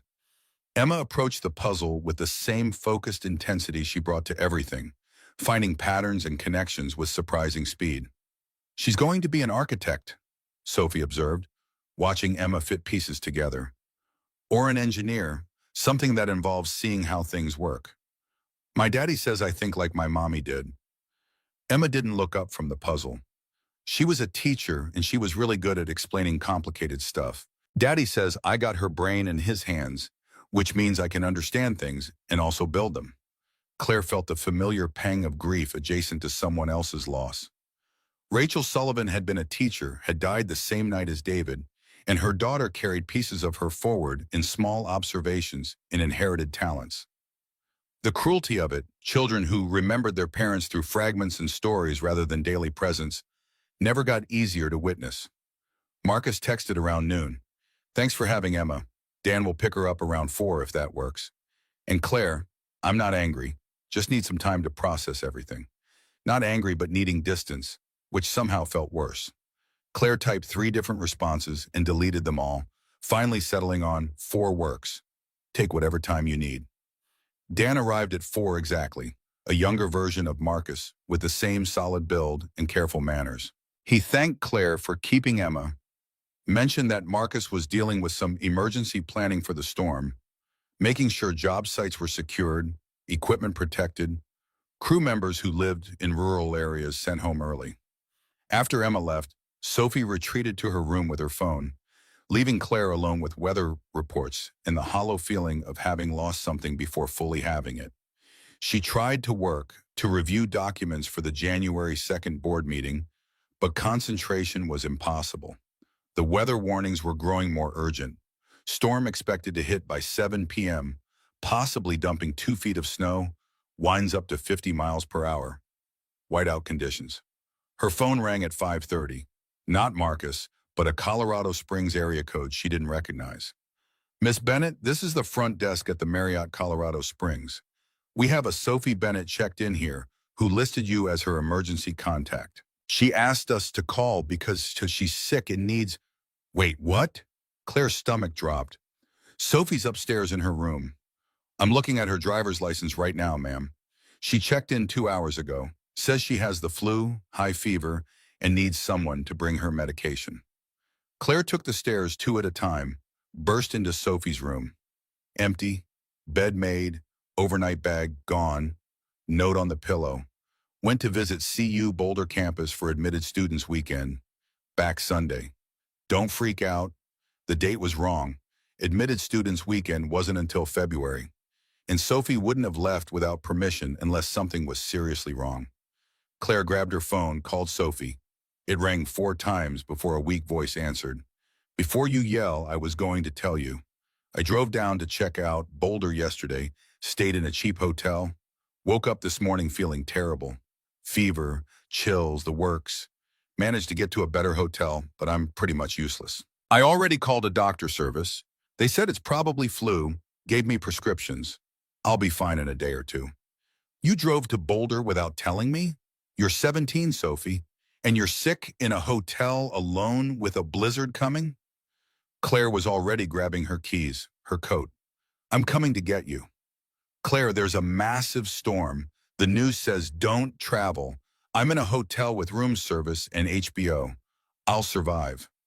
Sophie's voice was weak but stubborn. You can come get me after the storm passes. Claire looked at her phone, 6:15 p.m. Colorado Springs was 90 minutes south on a good day, with the storm approaching, possibly longer. But Sophie was sick and alone, and the idea of leaving her in a hotel room while the worst blizzard in a decade hit was impossible to accept. I'm leaving now. Stay in your room. Keep your phone charged. I'll text you when I'm close. Claire, seriously, I'm fine. Claire hung up, was moving before logic could stop her. Threw essentials in a bag, clothes, toiletries, Sophie's medications from the bathroom cabinet. The weather warnings were getting more urgent. Storm expected to hit Denver by 7, already affecting northern Colorado. She had maybe an hour before conditions became dangerous. Her Mercedes cut through early evening traffic, most people already home preparing for the storm. The highway was emptying out, the smart ones having already taken shelter. Claire pushed the speedometer higher than was wise, watching dark clouds roll in from the north like a closing fist. She made it to Castle Rock, halfway, before the snow started. Not gentle flakes, but aggressive walls of white that reduced visibility to almost nothing. The highway became a tunnel of headlights and brake lights, everyone slowing to a crawl. Claire's hands tightened on the wheel, windshield wipers working frantically to clear the accumulation. By Monument, the storm was fully formed. Wind rocked the Mercedes, snow coming so thick that the car in front of her became just red taillights in white chaos. Claire's phone was going crazy with emergency alerts. Roads closing, whiteout conditions, warnings to shelter in place. But Sophie was 40 miles south, sick and alone, and turning back wasn't an option. Colorado Springs appeared through the snow like a mirage. Claire had never been so grateful to see city lights. The Marriott sat off the highway, warmly lit and solid. She parked in the garage, grabbed her bag, and fought through wind to the lobby. Sophie's room was on the 3rd floor. Claire knocked, heard weak shuffling, then the door opened to reveal her daughter Ward's sister wrapped in a hotel robe, face flushed with fever, looking younger and more vulnerable than she had in years. You actually drove through the blizzard. Sophie's voice carried equal parts gratitude and exasperation. That was stupid. Get back in bed before you fall over. Claire pushed into the room, set her bag down, pressed her palm to Sophie's forehead. Hot enough to be concerning but not emergency level. When did this start? Yesterday afternoon, thought it was just being tired from the drive. Sophie climbed back into bed, pulled the covers up. By this morning, I could barely move. Got prescriptions filled, took the first dose around noon. Doctor said it's definitely flu, just needs to run its course. Claire sat on the edge of the bed, smoothing Sophie's hair back the way she used to when Sophie was 13 and new to their household. Still grieving David and uncertain about this woman who'd married her father and then inherited her through tragedy's calculus. You should have told me you were driving down here. What if you'd gotten sick on the road? What if— I know. It was dumb. Sophie closed her eyes, exhausted. I just wanted to see the campus, make it feel real. TU Boulder, full scholarship, pre-med track. It's everything I've been working for. And I wanted to see it without you there being CEO Bennett and making everything official and complicated. Just wanted to be Sophie checking out college. Claire understood that impulse more than she could say. The need to be just yourself without the weight of titles and expectations. How long have you been hiding the scholarship? Sophie's eyes opened, something guilty in her expression. It came last week. Full academic and athletic, covers everything. I already accepted. Why hide it? Because— Sophie stopped, struggled with words. Because I know you were planning to pay for college. You've been setting aside money, making sure I'd have that security. And this scholarship means you don't have to do that. Means I'm not costing you anything. But telling you felt like I was saying I didn't need you anymore. And I do need you, just not your money. The confession landed with unexpected weight. 4 years of careful distance, of Sophie maintaining independence as protection against potential loss. And underneath it all, she'd been terrified of becoming a burden. Claire pulled her into a careful hug, mindful of the fever. You have never been a key to— You've been— Claire's voice broke. You've been the only thing that kept me from disappearing into work completely after David died. The only reason I came home at night instead of sleeping in my office. You made me be a person instead of just a CEO. Sophie clung to her, and they stayed like that while the storm howled outside and Denver descended into chaos 90 miles north. Claire's phone started buzzing around 8 p.m. She'd texted Jessica her location. Stuck in Colorado Springs until the storm passed, would be back for the January 2nd meeting. But these notifications weren't about work. They were news alerts, increasingly urgent. Interstate 25 closed northbound. Highway 85 impassable. Denver metro area under complete travel ban. Then, at 8:47 p.m., her phone rang. Marcus. Claire's heart jumped as she answered. Claire. His voice was raw, stripped of everything except fear. I need— Emma's school bus is stuck on Interstate 70, near the mountain pass. The same stretch of highway where Rachel died. The same location that had haunted them both for 4 years. Claire felt ice run through her veins that had nothing to do with the blizzard. Tell me what happened. School let out early because of the storm. The buses were supposed to beat it, but the show came faster than predicted. Emma's bus got caught on 70 near the pass. They're stuck. Highways closed both directions. Plows can't get through. She's safe for now. They have heat, but— His voice cracked. It's the same place, Claire. The same fucking place where Rachel— Marcus. Claire kept her voice steady even as her own panic rose. Emma's going to be okay. They have professionals with them. Heat, probably supplies. This isn't the same situation. I can't get to her. I tried. Police have the roads blocked. They said emergency crews are working on it, but it could be hours. And I'm stuck here, and my daughter is on that highway, and I can't— He broke off, and Claire heard the sound of someone trying not to fall apart completely. She stood, paced to the window. The storm was fully formed now, snow so thick she couldn't see the parking lot below. Where exactly are they stuck? Which mile marker? Marcus gave her the details. About 15 miles west of Denver, near the base of the mountain pass, right where Interstate 70 started its climb into serious elevation. Claire's mind was already calculating. Colorado Springs to that location was about 80 miles if she went north through Denver, but the Denver metro area was shut down completely. Alternative routes existed, back roads through the mountains, county highways that might not be blocked, but they'd be dangerous in this weather.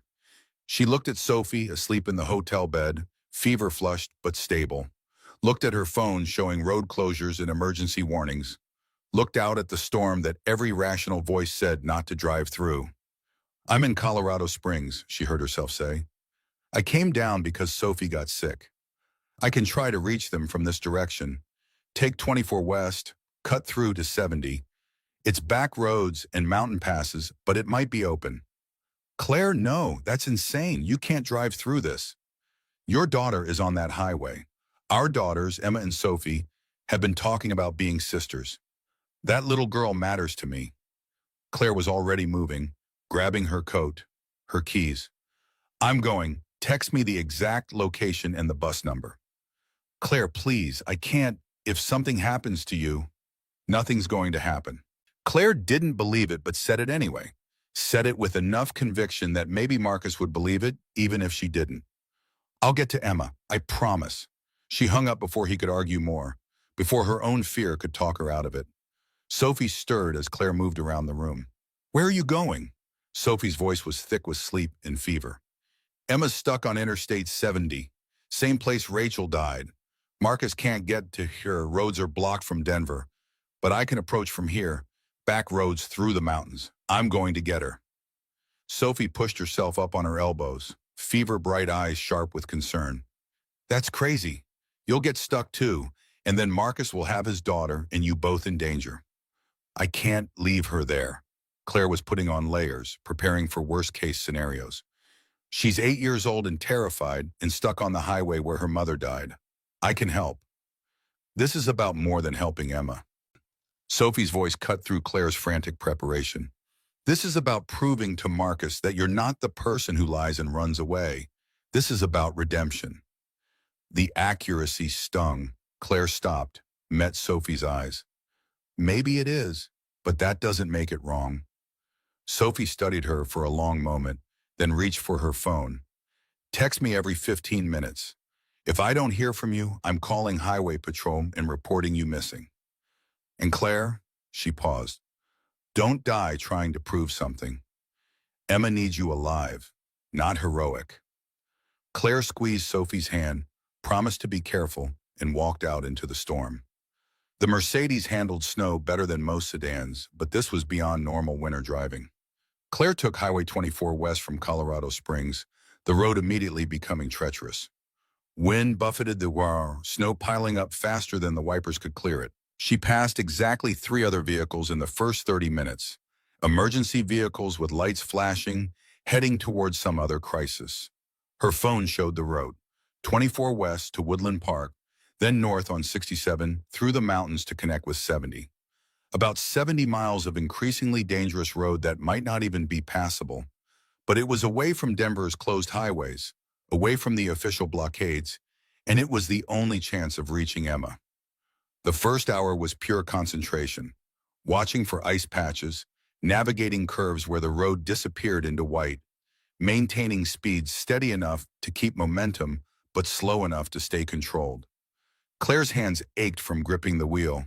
Her eyes burned from staring into snow-filled headlights. But she kept going, kept thinking about Emma wrapped in an emergency blanket on a bus, wondering where her father was. Woodland Park appeared at 10:15 p.m., a small mountain town mostly dark and shuttered against the storm. Claire stopped at a gas station, one of the few businesses with lights still on. Inside, the clerk looked at her like she'd lost her mind. "You're not seriously planning to keep going? 67's going to be worse, higher elevation, less traffic, probably not plowed." The clerk was maybe 20, local kid who knew these mountains better than any GPS. "I have to get to Interstate 70. A school bus is stuck there with my—" Claire paused, realizing the truth of what she was about to say. "With my daughter." The clerk softened slightly. "Take 67 slow. There's a section about 20 miles north where it gets narrow. That's where most people get stuck." "You got chains for your tires?" Claire hadn't even thought about chains. The clerk sold her a set, showed her how to install them in the parking lot while snow accumulated on their shoulders. By the time Claire got back on the road, it was past 11, and the storm showed no signs of letting up. Highway 67 North was everything the clerk warned about and worse. The road climbed through forests so dense that headlights barely penetrated, curves appearing with almost no warning. Claire's phone showed elevation increasing. 8,000 feet, 80,500, 9,000. The air itself seemed thinner, the cold more vicious. Twice she felt the Mercedes slide despite the chains, tires searching for purchase on ice hidden under snow. At 11:45, she hit the narrow section. The road squeezed between rock face and steep drop-off, barely wide enough for 2 vehicles if they were being optimistic. Claire crept forward at 15 miles per hour, every muscle tense, watching for anything that might indicate danger ahead. Her phone buzzed. Sophie. Still alive? Claire called her, put it on speaker. Still driving? Made it through Woodland Park on 67 heading towards 70. Probably another 40 minutes if I don't get stuck. Marcus has been texting me. Sophie's voice carried concern and something else. Approval, maybe. Asking if you're okay, if I've heard from you. I think he's losing his mind. Emma's still safe on the bus, but everyone's getting cold. They're running the engine intermittently to conserve fuel. Tell him I'm getting close. Claire navigated a particularly nasty curve, felt the back end slide slightly before the chains caught. Tell Emma her father loves her and help is coming. Claire? Sophie's voice went quiet. You know this is insane, right?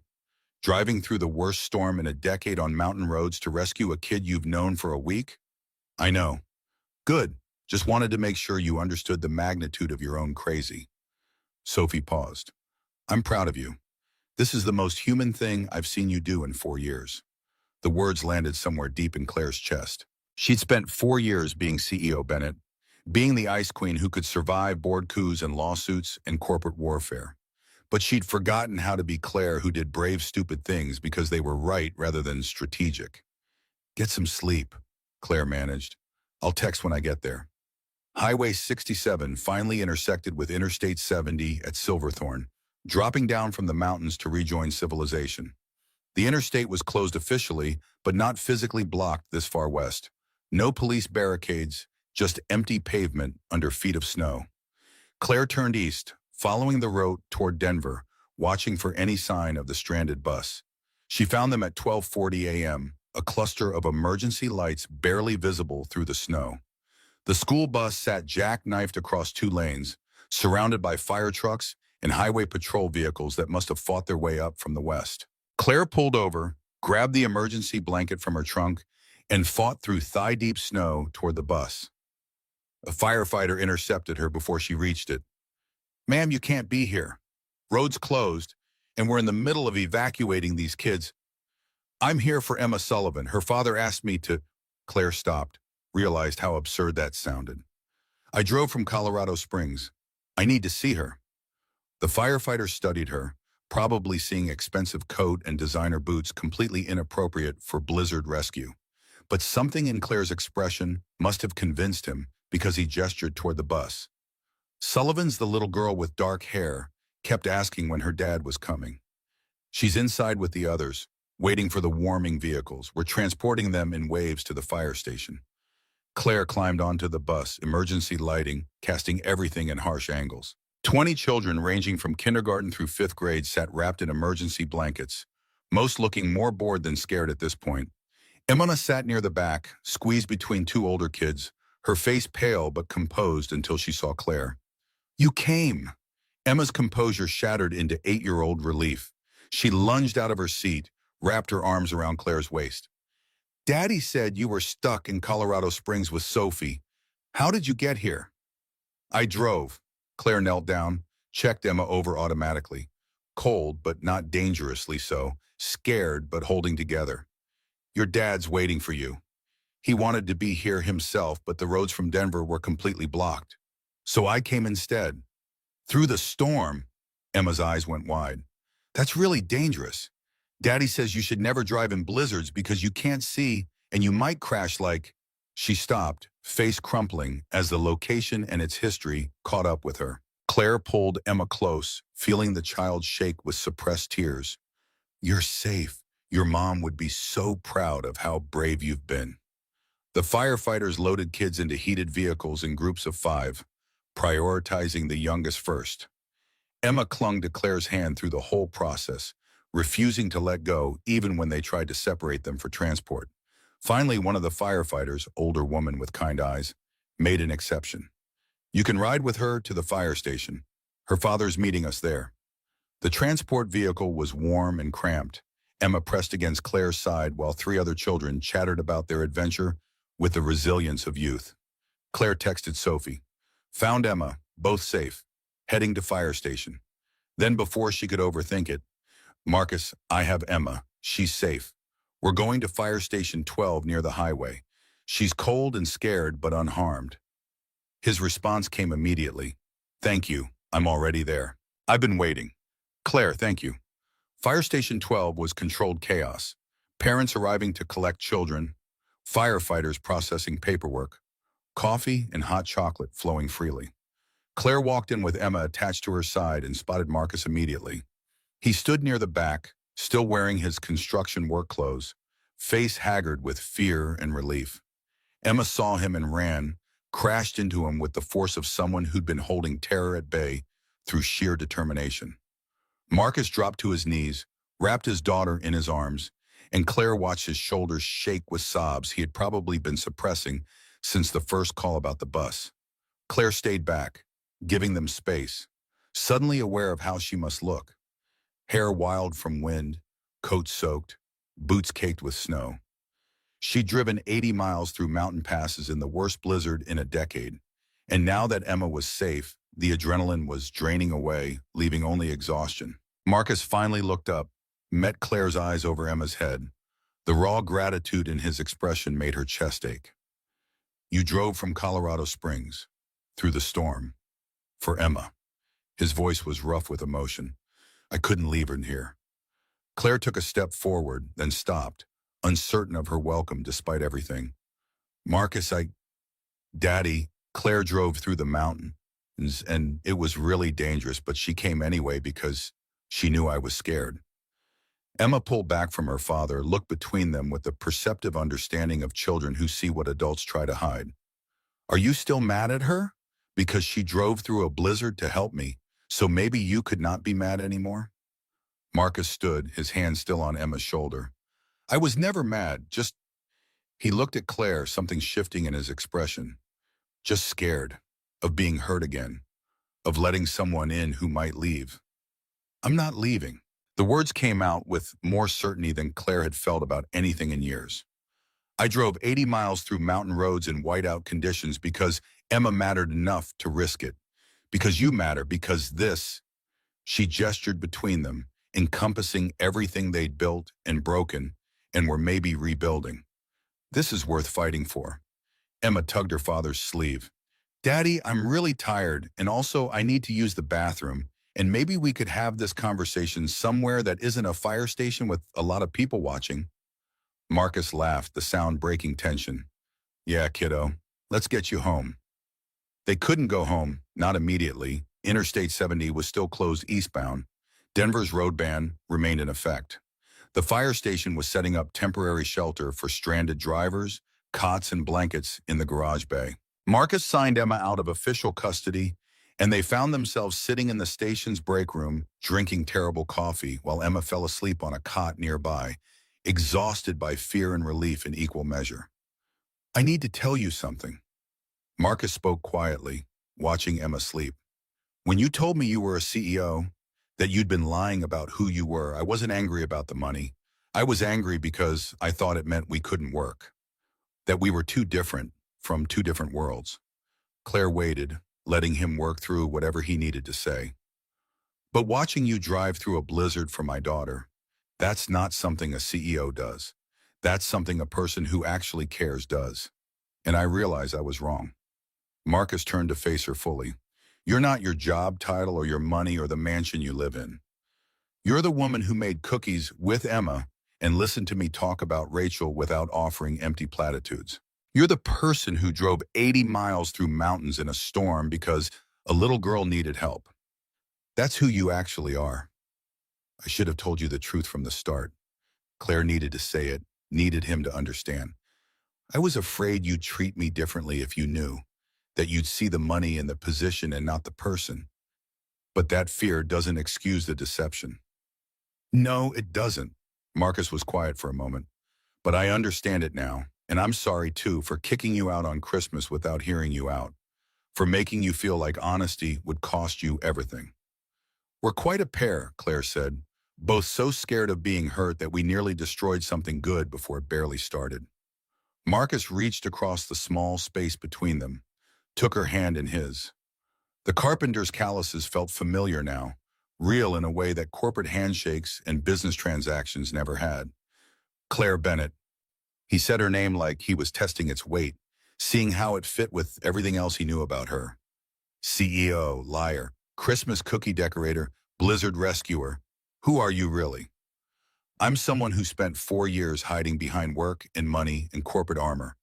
Someone who met a man at the wrong table and remembered what it felt like to be seen as human. Claire squeezed his hand. Someone who's tired of being afraid. Then stop being afraid. Marcus pulled her closer, wrapped his free arm around her shoulders. Let yourself have this. Let us try on. They sat like that while Emma slept nearby and the storm gradually lessened outside. Around 4 a.m., Highway Patrol announced that Interstate 70 was reopening eastbound. Plows had cleared the main lanes. Conditions were still dangerous, but passable with caution. Marcus woke Emma gently, and they made the careful drive back to Denver in convoy with other stranded travelers. Claire followed Marcus's truck through pre-dawn darkness, snow-covered roads reflecting emergency lights. When they reached Aurora, pulling up to Marcus's house as the sun rose on December 29th, Emma was awake enough to demand that Claire come inside. We need to make breakfast, and you need to tell us stories about driving through the mountains. And also, I think maybe you should stay because it's still really snowy and driving more would be dangerous. Emma's logic was exhausting but impossible to argue with. Inside, the house was warm and familiar. Marcus made coffee while Emma curled up on the couch with a blanket, and Claire called Sophie to check in. Her daughter Ward's sister answered, sounding marginally better. You actually did it, drove through the mountains and rescued Emma. Sophie's voice carried wonder and affection. Marcus called me about an hour ago, said you were both safe and heading back to Denver. He sounded, I don't know, different, happier. How are you feeling? Fever broke around 2 a.m. I'm still weak, but definitely better. The doctor said I should be fine to travel by tomorrow afternoon. Sophie paused. You're staying there, right? At Marcus's? Because if you come back here right now after everything that just happened, I'm disowning you. Claire looked at Marcus in the kitchen, at Emma bundled on the couch, at the life they represented, messy and complicated and real in ways her mansion had never been. I'm staying. They spent the day in comfortable exhaustion, Emma alternating between naps and detailed retellings of the bus incident. Marcus made breakfast while Claire dozed on the couch, her body finally understanding that the crisis was over and demanding rest. When she woke, Emma had curled up beside her, small and warm and trusting in sleep. Marcus sat in the chair across from them, watching with an expression Claire couldn't quite read. What? She asked quietly, trying not to wake Emma. Just thinking about how much changed in a week, how you went from wrong table stranger to, he paused, to this, whatever this is. What do you want it to be? Marcus considered the question seriously. I want to date you properly. Want to introduce you to people as my girlfriend, not hide or pretend we're something simpler than we are. Want Emma to know you're going to be around, that she can depend on you. Want to figure out how your CEO life and my construction foreman life fit together without either of us pretending to be something we're not. That sounds terrifying and complicated, Claire said. Yeah, Marcus smiled, but also worth it. Emma stirred, blinked awake, looked between them with sleepy perception. Are you two done being complicated grown-ups? Because I'm hungry, and also Sophie texted me and she's feeling better, and she says we should all celebrate New Year's Eve together. Sophie texted you? Claire pulled out her phone, found messages from her daughter coordinating with Emma about party plans. When did you two exchange numbers? At the sleepover, obviously. Emma sat up, stretching. We're basically sisters now, so we needed to be able to talk. Sophie says we should have a party with movies and snacks and staying up until midnight, and I think that's a good idea. Marcus looked at Claire, eyebrow raised in question. She thought about her empty mansion, about the January 2nd board meeting where Richard would try whatever new maneuver he'd planned, about the corporate life waiting to reclaim her. Thought about how she'd rather spend New Year's Eve in this small house with these people than anywhere else. A party sounds perfect, Claire said. December 31st arrived clear and cold, the blizzard having blown itself out and left Denver sparkling under fresh snow. Sophie felt well enough to drive back from Colorado Springs, arriving at Marcus's house in the early afternoon with bags of snacks and decorations that Emma immediately commandeered. The two girls transformed the living room into something between a New Year's party and a blanket fort, stringing lights and arranging pillows with careful attention to comfort and aesthetics. Marcus and Claire watched from the kitchen, ostensibly preparing food but mostly observing the unlikely friendship developing between an 8-year-old and a 17-year-old. They're good for each other, Marcus observed. Emma hasn't had someone to look up to like this. Sophie's patient with her but doesn't talk down to her. And Sophie, he paused. She seems lighter somehow, less guarded. Claire nodded, thinking about Sophie's years of careful distance and self-sufficiency. She's been scared of needing anyone after David died. Scared of being a burden or getting attached to something that might go away. But Emma she doesn't know how to do distance. She pulls people in and makes them want to stay. That's Rachel's gift, Marcus said quietly. Emma got her mother's ability to make people feel seen and valued. It's why her students loved her. She made every kid feel like they mattered. They prepared food while the girls decorated, falling into an easy rhythm that felt practiced despite its novelty. Claire sliced vegetables while Marcus assembled a cheese board, their movements coordinated without discussion. At some point, Sophie appeared in the kitchen, studied them with her characteristic perception. "You two figured it out," she said. Not a question. "We're working on it," Claire replied. "Good, because watching you self-sabotage was exhausting." Sophie grabbed crackers from the pantry. "Emma wants to know if we can stay up past midnight to watch movies." I told her it was up to you, but I'm clearly the cool sister who says yes to everything, so... Cool sister? Claire raised an eyebrow. We established the sister hierarchy. I'm the cool older sister who gives good advice but can't cook. You're the mom sister who worries too much but saved Emma from a blizzard, so you're also kind of cool. Emma's the baby sister who's weirdly wise but still believes in Santa. It's a whole thing. We have rules. Marcus laughed, and Claire felt something warm spread through her chest. Her carefully controlled life was being invaded by an 8-year-old's earnest enthusiasm and a teenager's dry wit, and she'd never been happier about losing control. They ate dinner on the living room floor because Emma insisted it was more festive. Pizza and vegetables and cheese that Emma arranged into what she called artistic patterns that mostly just meant random placement. Sophie taught Emma some kind of hand-clapping game that dissolved into giggles. And Marcus told stories about construction site mishaps that had Emma demanding to visit job sites when school resumed. As midnight approached, they settled in to watch movies Emma had selected with what she termed sophisticated taste, which meant animated films with enough emotional depth to make adults cry. Claire found herself wedged between Sophie and Emma on the couch, Marcus in the chair nearby, and thought about how her life had shifted in less than 2 weeks. At 11:58, Emma insisted they count down properly with noisemakers she'd produced from somewhere. They stood in the living room, the four of them, watching the ball drop on television and shouting the countdown with enthusiasm that felt silly and perfect. "Happy New Year!" Emma threw her arms around Claire first, then Sophie, then her father. "This is the best New Year's ever because we're all together and nobody's alone." Marcus pulled Claire close as the clock struck midnight, kissed her properly for the first time. Not a chaste brush on the cheek or a desperate clinch in crisis, but a real kiss that tasted like promise. In beginning, in the future they were building, despite all the ways they'd nearly destroyed it. "Happy New Year, Claire Bennett," he murmured against her lips. "Ready for whatever comes next?" Claire thought about the board meeting in 2 days, about the challenges of merging their different worlds, about all the complications that lay ahead, thought about how much easier it would be to retreat to the safety of her mansion and her corporate armor. "Ready," she said, and meant it. January 2nd came too quickly. Claire sat in Bennett Capital's conference room wearing her sharpest suit, hair pulled back severely, every inch the CEO who'd just won a $15 million lawsuit.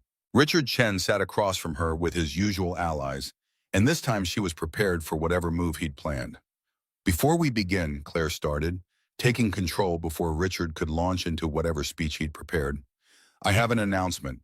Effective immediately, I'm creating a new position, Chief Financial Officer. We've needed dedicated financial oversight for years, and our recent legal victory demonstrated how critical strong financial management is to the company's future." Richard's expression flickered. Surprise, maybe calculation about what this meant for his plans. I've already identified the ideal candidate, Claire continued. Someone with extensive experience in commercial real estate finance, strong analytical skills, and the kind of strategic thinking we need for our next phase of growth. She pulled out a portfolio, slid it across the table. Her credentials are outlined here. I'd like to present her for board approval at our next regular meeting, but wanted to give everyone advance notice of the structural change. Margaret Holloway scanned the document, nodded appreciatively. Impressive background. Where's she coming from? Currently working as an independent consultant, but she's interested in a permanent position with growth potential. I've offered her a salary of $95,000 with standard benefits package and performance bonuses tied to company growth. Claire met Richard's eyes. I'd appreciate the board's support in strengthening our financial infrastructure. Unless there are concerns about this strategic direction, Richard couldn't argue against better financial oversight without looking like he opposed sound business practices. He nodded slowly. Sounds prudent. I look forward to meeting her. The rest of the meeting covered routine business, year-end reports, upcoming projects, Q1 projections. Claire maintained her CEO composure throughout, but inside she was smiling. She'd turned Richard's own strategy against him. Instead of being pushed out, she was expanding her team, strengthening her position, and solving a real business need in the process. After the meeting, she called the number she'd been saving for this moment. Claire? The voice that answered carried warmth and curiosity in equal measure. Someone she'd only spoken with twice, but who'd made an impression through persistence and professionalism. Autumn Reed, this is Claire Bennett from Bennett Capital Management. We met briefly at Evergreen Steakhouse, though under somewhat unusual circumstances. Autumn laughed. The wrong table blind date incident. I've told that story about 50 times. It's my favorite dating disaster anecdote. How can I help you? You mentioned you're a senior accountant currently looking for new opportunities. I have a position that might interest you. Chief Financial Officer at a commercial real estate investment firm. It would involve comprehensive financial oversight, strategic planning, working directly with the CEO and board. Are you interested in discussing it? They talked for 40 minutes about the position, about Autumn's background and aspirations, about Bennett Capital's needs and growth trajectory. By the time they hung up, Claire had scheduled an interview for the following week and felt confident she'd found exactly the right person for the role. Marcus called around 6, his voice carrying exhaustion and satisfaction. How'd the board meeting go? I created a CFO position and turned what was supposed to be Richard's ambush into a strategic expansion. Also potentially hired the woman whose blind date I crashed. Claire heard the smile in her own voice. How was your day? Spent 8 hours on a job site in 20-degree weather trying to make up for time lost to the blizzard. My fingers are frozen and I smell like sawdust and sweat. Want to come over for dinner? I promise I'll shower first. Claire looked around her home office, sleek and professional, and suddenly feeling like a party rather than a sanctuary. She'd been living here since the blizzard rescue, hadn't spent more than a few hours in her Cherry Hills mansion, and was starting to realize that the space she'd thought of as home had never really felt like one. I'll be there in an hour. The months that followed were messy and complicated and more fulfilling than anything Claire had experienced in years. She split her time between the mansion and Marcus's house, Emma and Sophie developing their sister hierarchy into something genuine and lasting. Sophie started taking Emma to CU Boulder track practices, letting the younger girl watch collegiate athletes train and dream about her own future. Emma taught Sophie how to bake with the patience of someone who genuinely loved teaching, and Sophie discovered she had more tolerance for an 8-year-old's endless questions than she'd ever expected. Autumn Reed joined Bennett Capital in February as CFO and proved immediately valuable, her analytical mind and attention to detail catching inefficiencies that Claire's broader strategic focus had missed. Within 3 months, she'd streamlined their financial operations enough to increase profit margins by 4%, earning Richard Chen's grudging respect and Margaret Holloway's enthusiastic praise. Marcus met Claire's corporate world with the same calm competence he brought to construction sites, attending a charity gala in March that had Claire worried he'd feel out of place. Instead, he charmed half the room with stories about building projects and asked genuinely interested questions about real estate development that made several potential investors remember why they'd gotten into the business in the first place. "You're good at this," Claire told him afterward, standing in her mansion foyer still dressed in evening wear. "The corporate socializing thing. I thought you'd hate it." "I did hate it," Marcus admitted, loosening his tie. "But watching you work a room, seeing you in your element, that was worth the uncomfortable shoes and small talk." He pulled her close. "I like watching you be powerful. It's attractive." By summer, the board had stopped questioning Claire's leadership. The lawsuit victory had been followed by successful project launches and strategic acquisitions that increased company value by 30%. Richard Chen still maneuvered and politicked, but his power to threaten her position had eroded as her results spoke louder than his concerns. Sophie left for CU Boulder in August, tearful but excited, promising Emma they'd talk every day and visit every weekend. Emma handled the separation better than expected, probably because by then she'd started calling Claire by the title Sophie had invented. Mom, Sister Claire, who worries too much. It wasn't mom, but it was something, a space being carved out for connection that honored Rachel's memory while allowing room for new relationships. Claire found herself spending more time at Marcus's house than her own, the mansion feeling increasingly like a museum of a life she'd moved beyond. In October, standing in the Cherry Hills master bedroom, looking at furniture that had once belonged to her and David, she made a decision. "I'm selling it," she told Sophie during their weekly video call. "The mansion. It's too big and too empty, and I never wanted to live there anyway. That was David's dream house." Sophie nodded, unsurprised. "Where will you live?" "I don't know yet. Maybe find something smaller. Maybe—" Claire paused. "Maybe see where things go with Marcus and Emma. We're not ready to officially move in together, but we're heading that direction." "About time," Sophie said. "Emma's been planning your wedding for months. She has a binder." "She's 8. She's determined. There's a seating chart and everything." December arrived with the kind of crystalline cold that made the mountains sharp and clear against blue sky. A year since the wrong table meeting, since the blizzard rescue, since everything had changed in the span of 2 chaotic weeks. Claire drove to work past Christmas decorations and thought about how different this December felt from the last one. How much lighter, how much more alive. Marcus called around 11. "Can you meet me for lunch? There's something I want to show you." They met at Evergreen Steakhouse, Maya Torres greeting them with the warm recognition of someone who'd witnessed their entire messy beginning. She led them to the corner table where it had all started, now decorated for Christmas with small evergreen branches and white lights. "1 year ago," Marcus said, sliding into the seat across from Claire, "I sat at the wrong table and met someone who changed everything. And I let you believe I was someone else," Claire added, "and we almost destroyed it before it started. But we didn't." Marcus reached across the table, took her hand in his. Those carpenter's calluses were familiar now, beloved, a tactile reminder of who he was and what he valued. "We figured it out, and I realized something this year, that second chances don't come along often. That finding someone who sees you for who you really are is rare enough that you fight for it."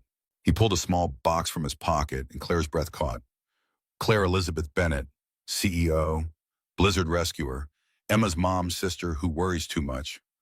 Marcus opened the box to reveal a ring, simple and elegant, a sapphire surrounded by small diamonds that caught the Christmas lights. "Will you marry me? Will you officially join our messy, complicated, beautiful family and let us join yours?" Claire looked at the ring, at Marcus's hopeful expression, at Maya watching from behind the bar with tears in her eyes. Thought about the year they had had, the obstacles they had overcome, the life they were building, despite all the ways it didn't fit conventional patterns. "Yes," she said, and felt the word resonate through her entire body. Yes to all of it. Marcus slipped the ring onto her finger, stood to pull her into a kiss while the restaurant's lunchtime crowd applauded, and Maya brought champagne she'd apparently been keeping on ice. Emma appeared from somewhere. Marcus had clearly planned this, shrieking with joy and demanding to see the ring and announcing that her wedding binder was going to be extremely useful now. Sophie called minutes later, Emma having immediately texted her. "Congratulations, Mom, Sister Claire. Try not to stress plan the whole thing, okay? Let Emma and Marcus help." That evening, standing in Marcus's small house that had somehow become home, Claire looked at the ring on her finger and thought about wrong tables and right people. about lies told from fear and truths learned through crisis, about the difference between the life she thought she wanted and the one she was actually building. You know what I learned this year? She said to Marcus while Emma showed Sophie the ring via video chat, that the best things in life are the ones you don't plan for, the ones that come from sitting at the wrong table and being brave enough to stay. Marcus wrapped his arms around her from behind, rested his chin on her shoulder. Here's to wrong tables and right people. To second chances, Claire added. To family, Emma chimed in. To not being alone anymore, Sophie finished. Outside, Denver prepared for another Christmas season. Inside, surrounded by people who'd become family through choice rather than blood, Claire felt something she'd forgotten was possible. The profound peace of being exactly where she belonged.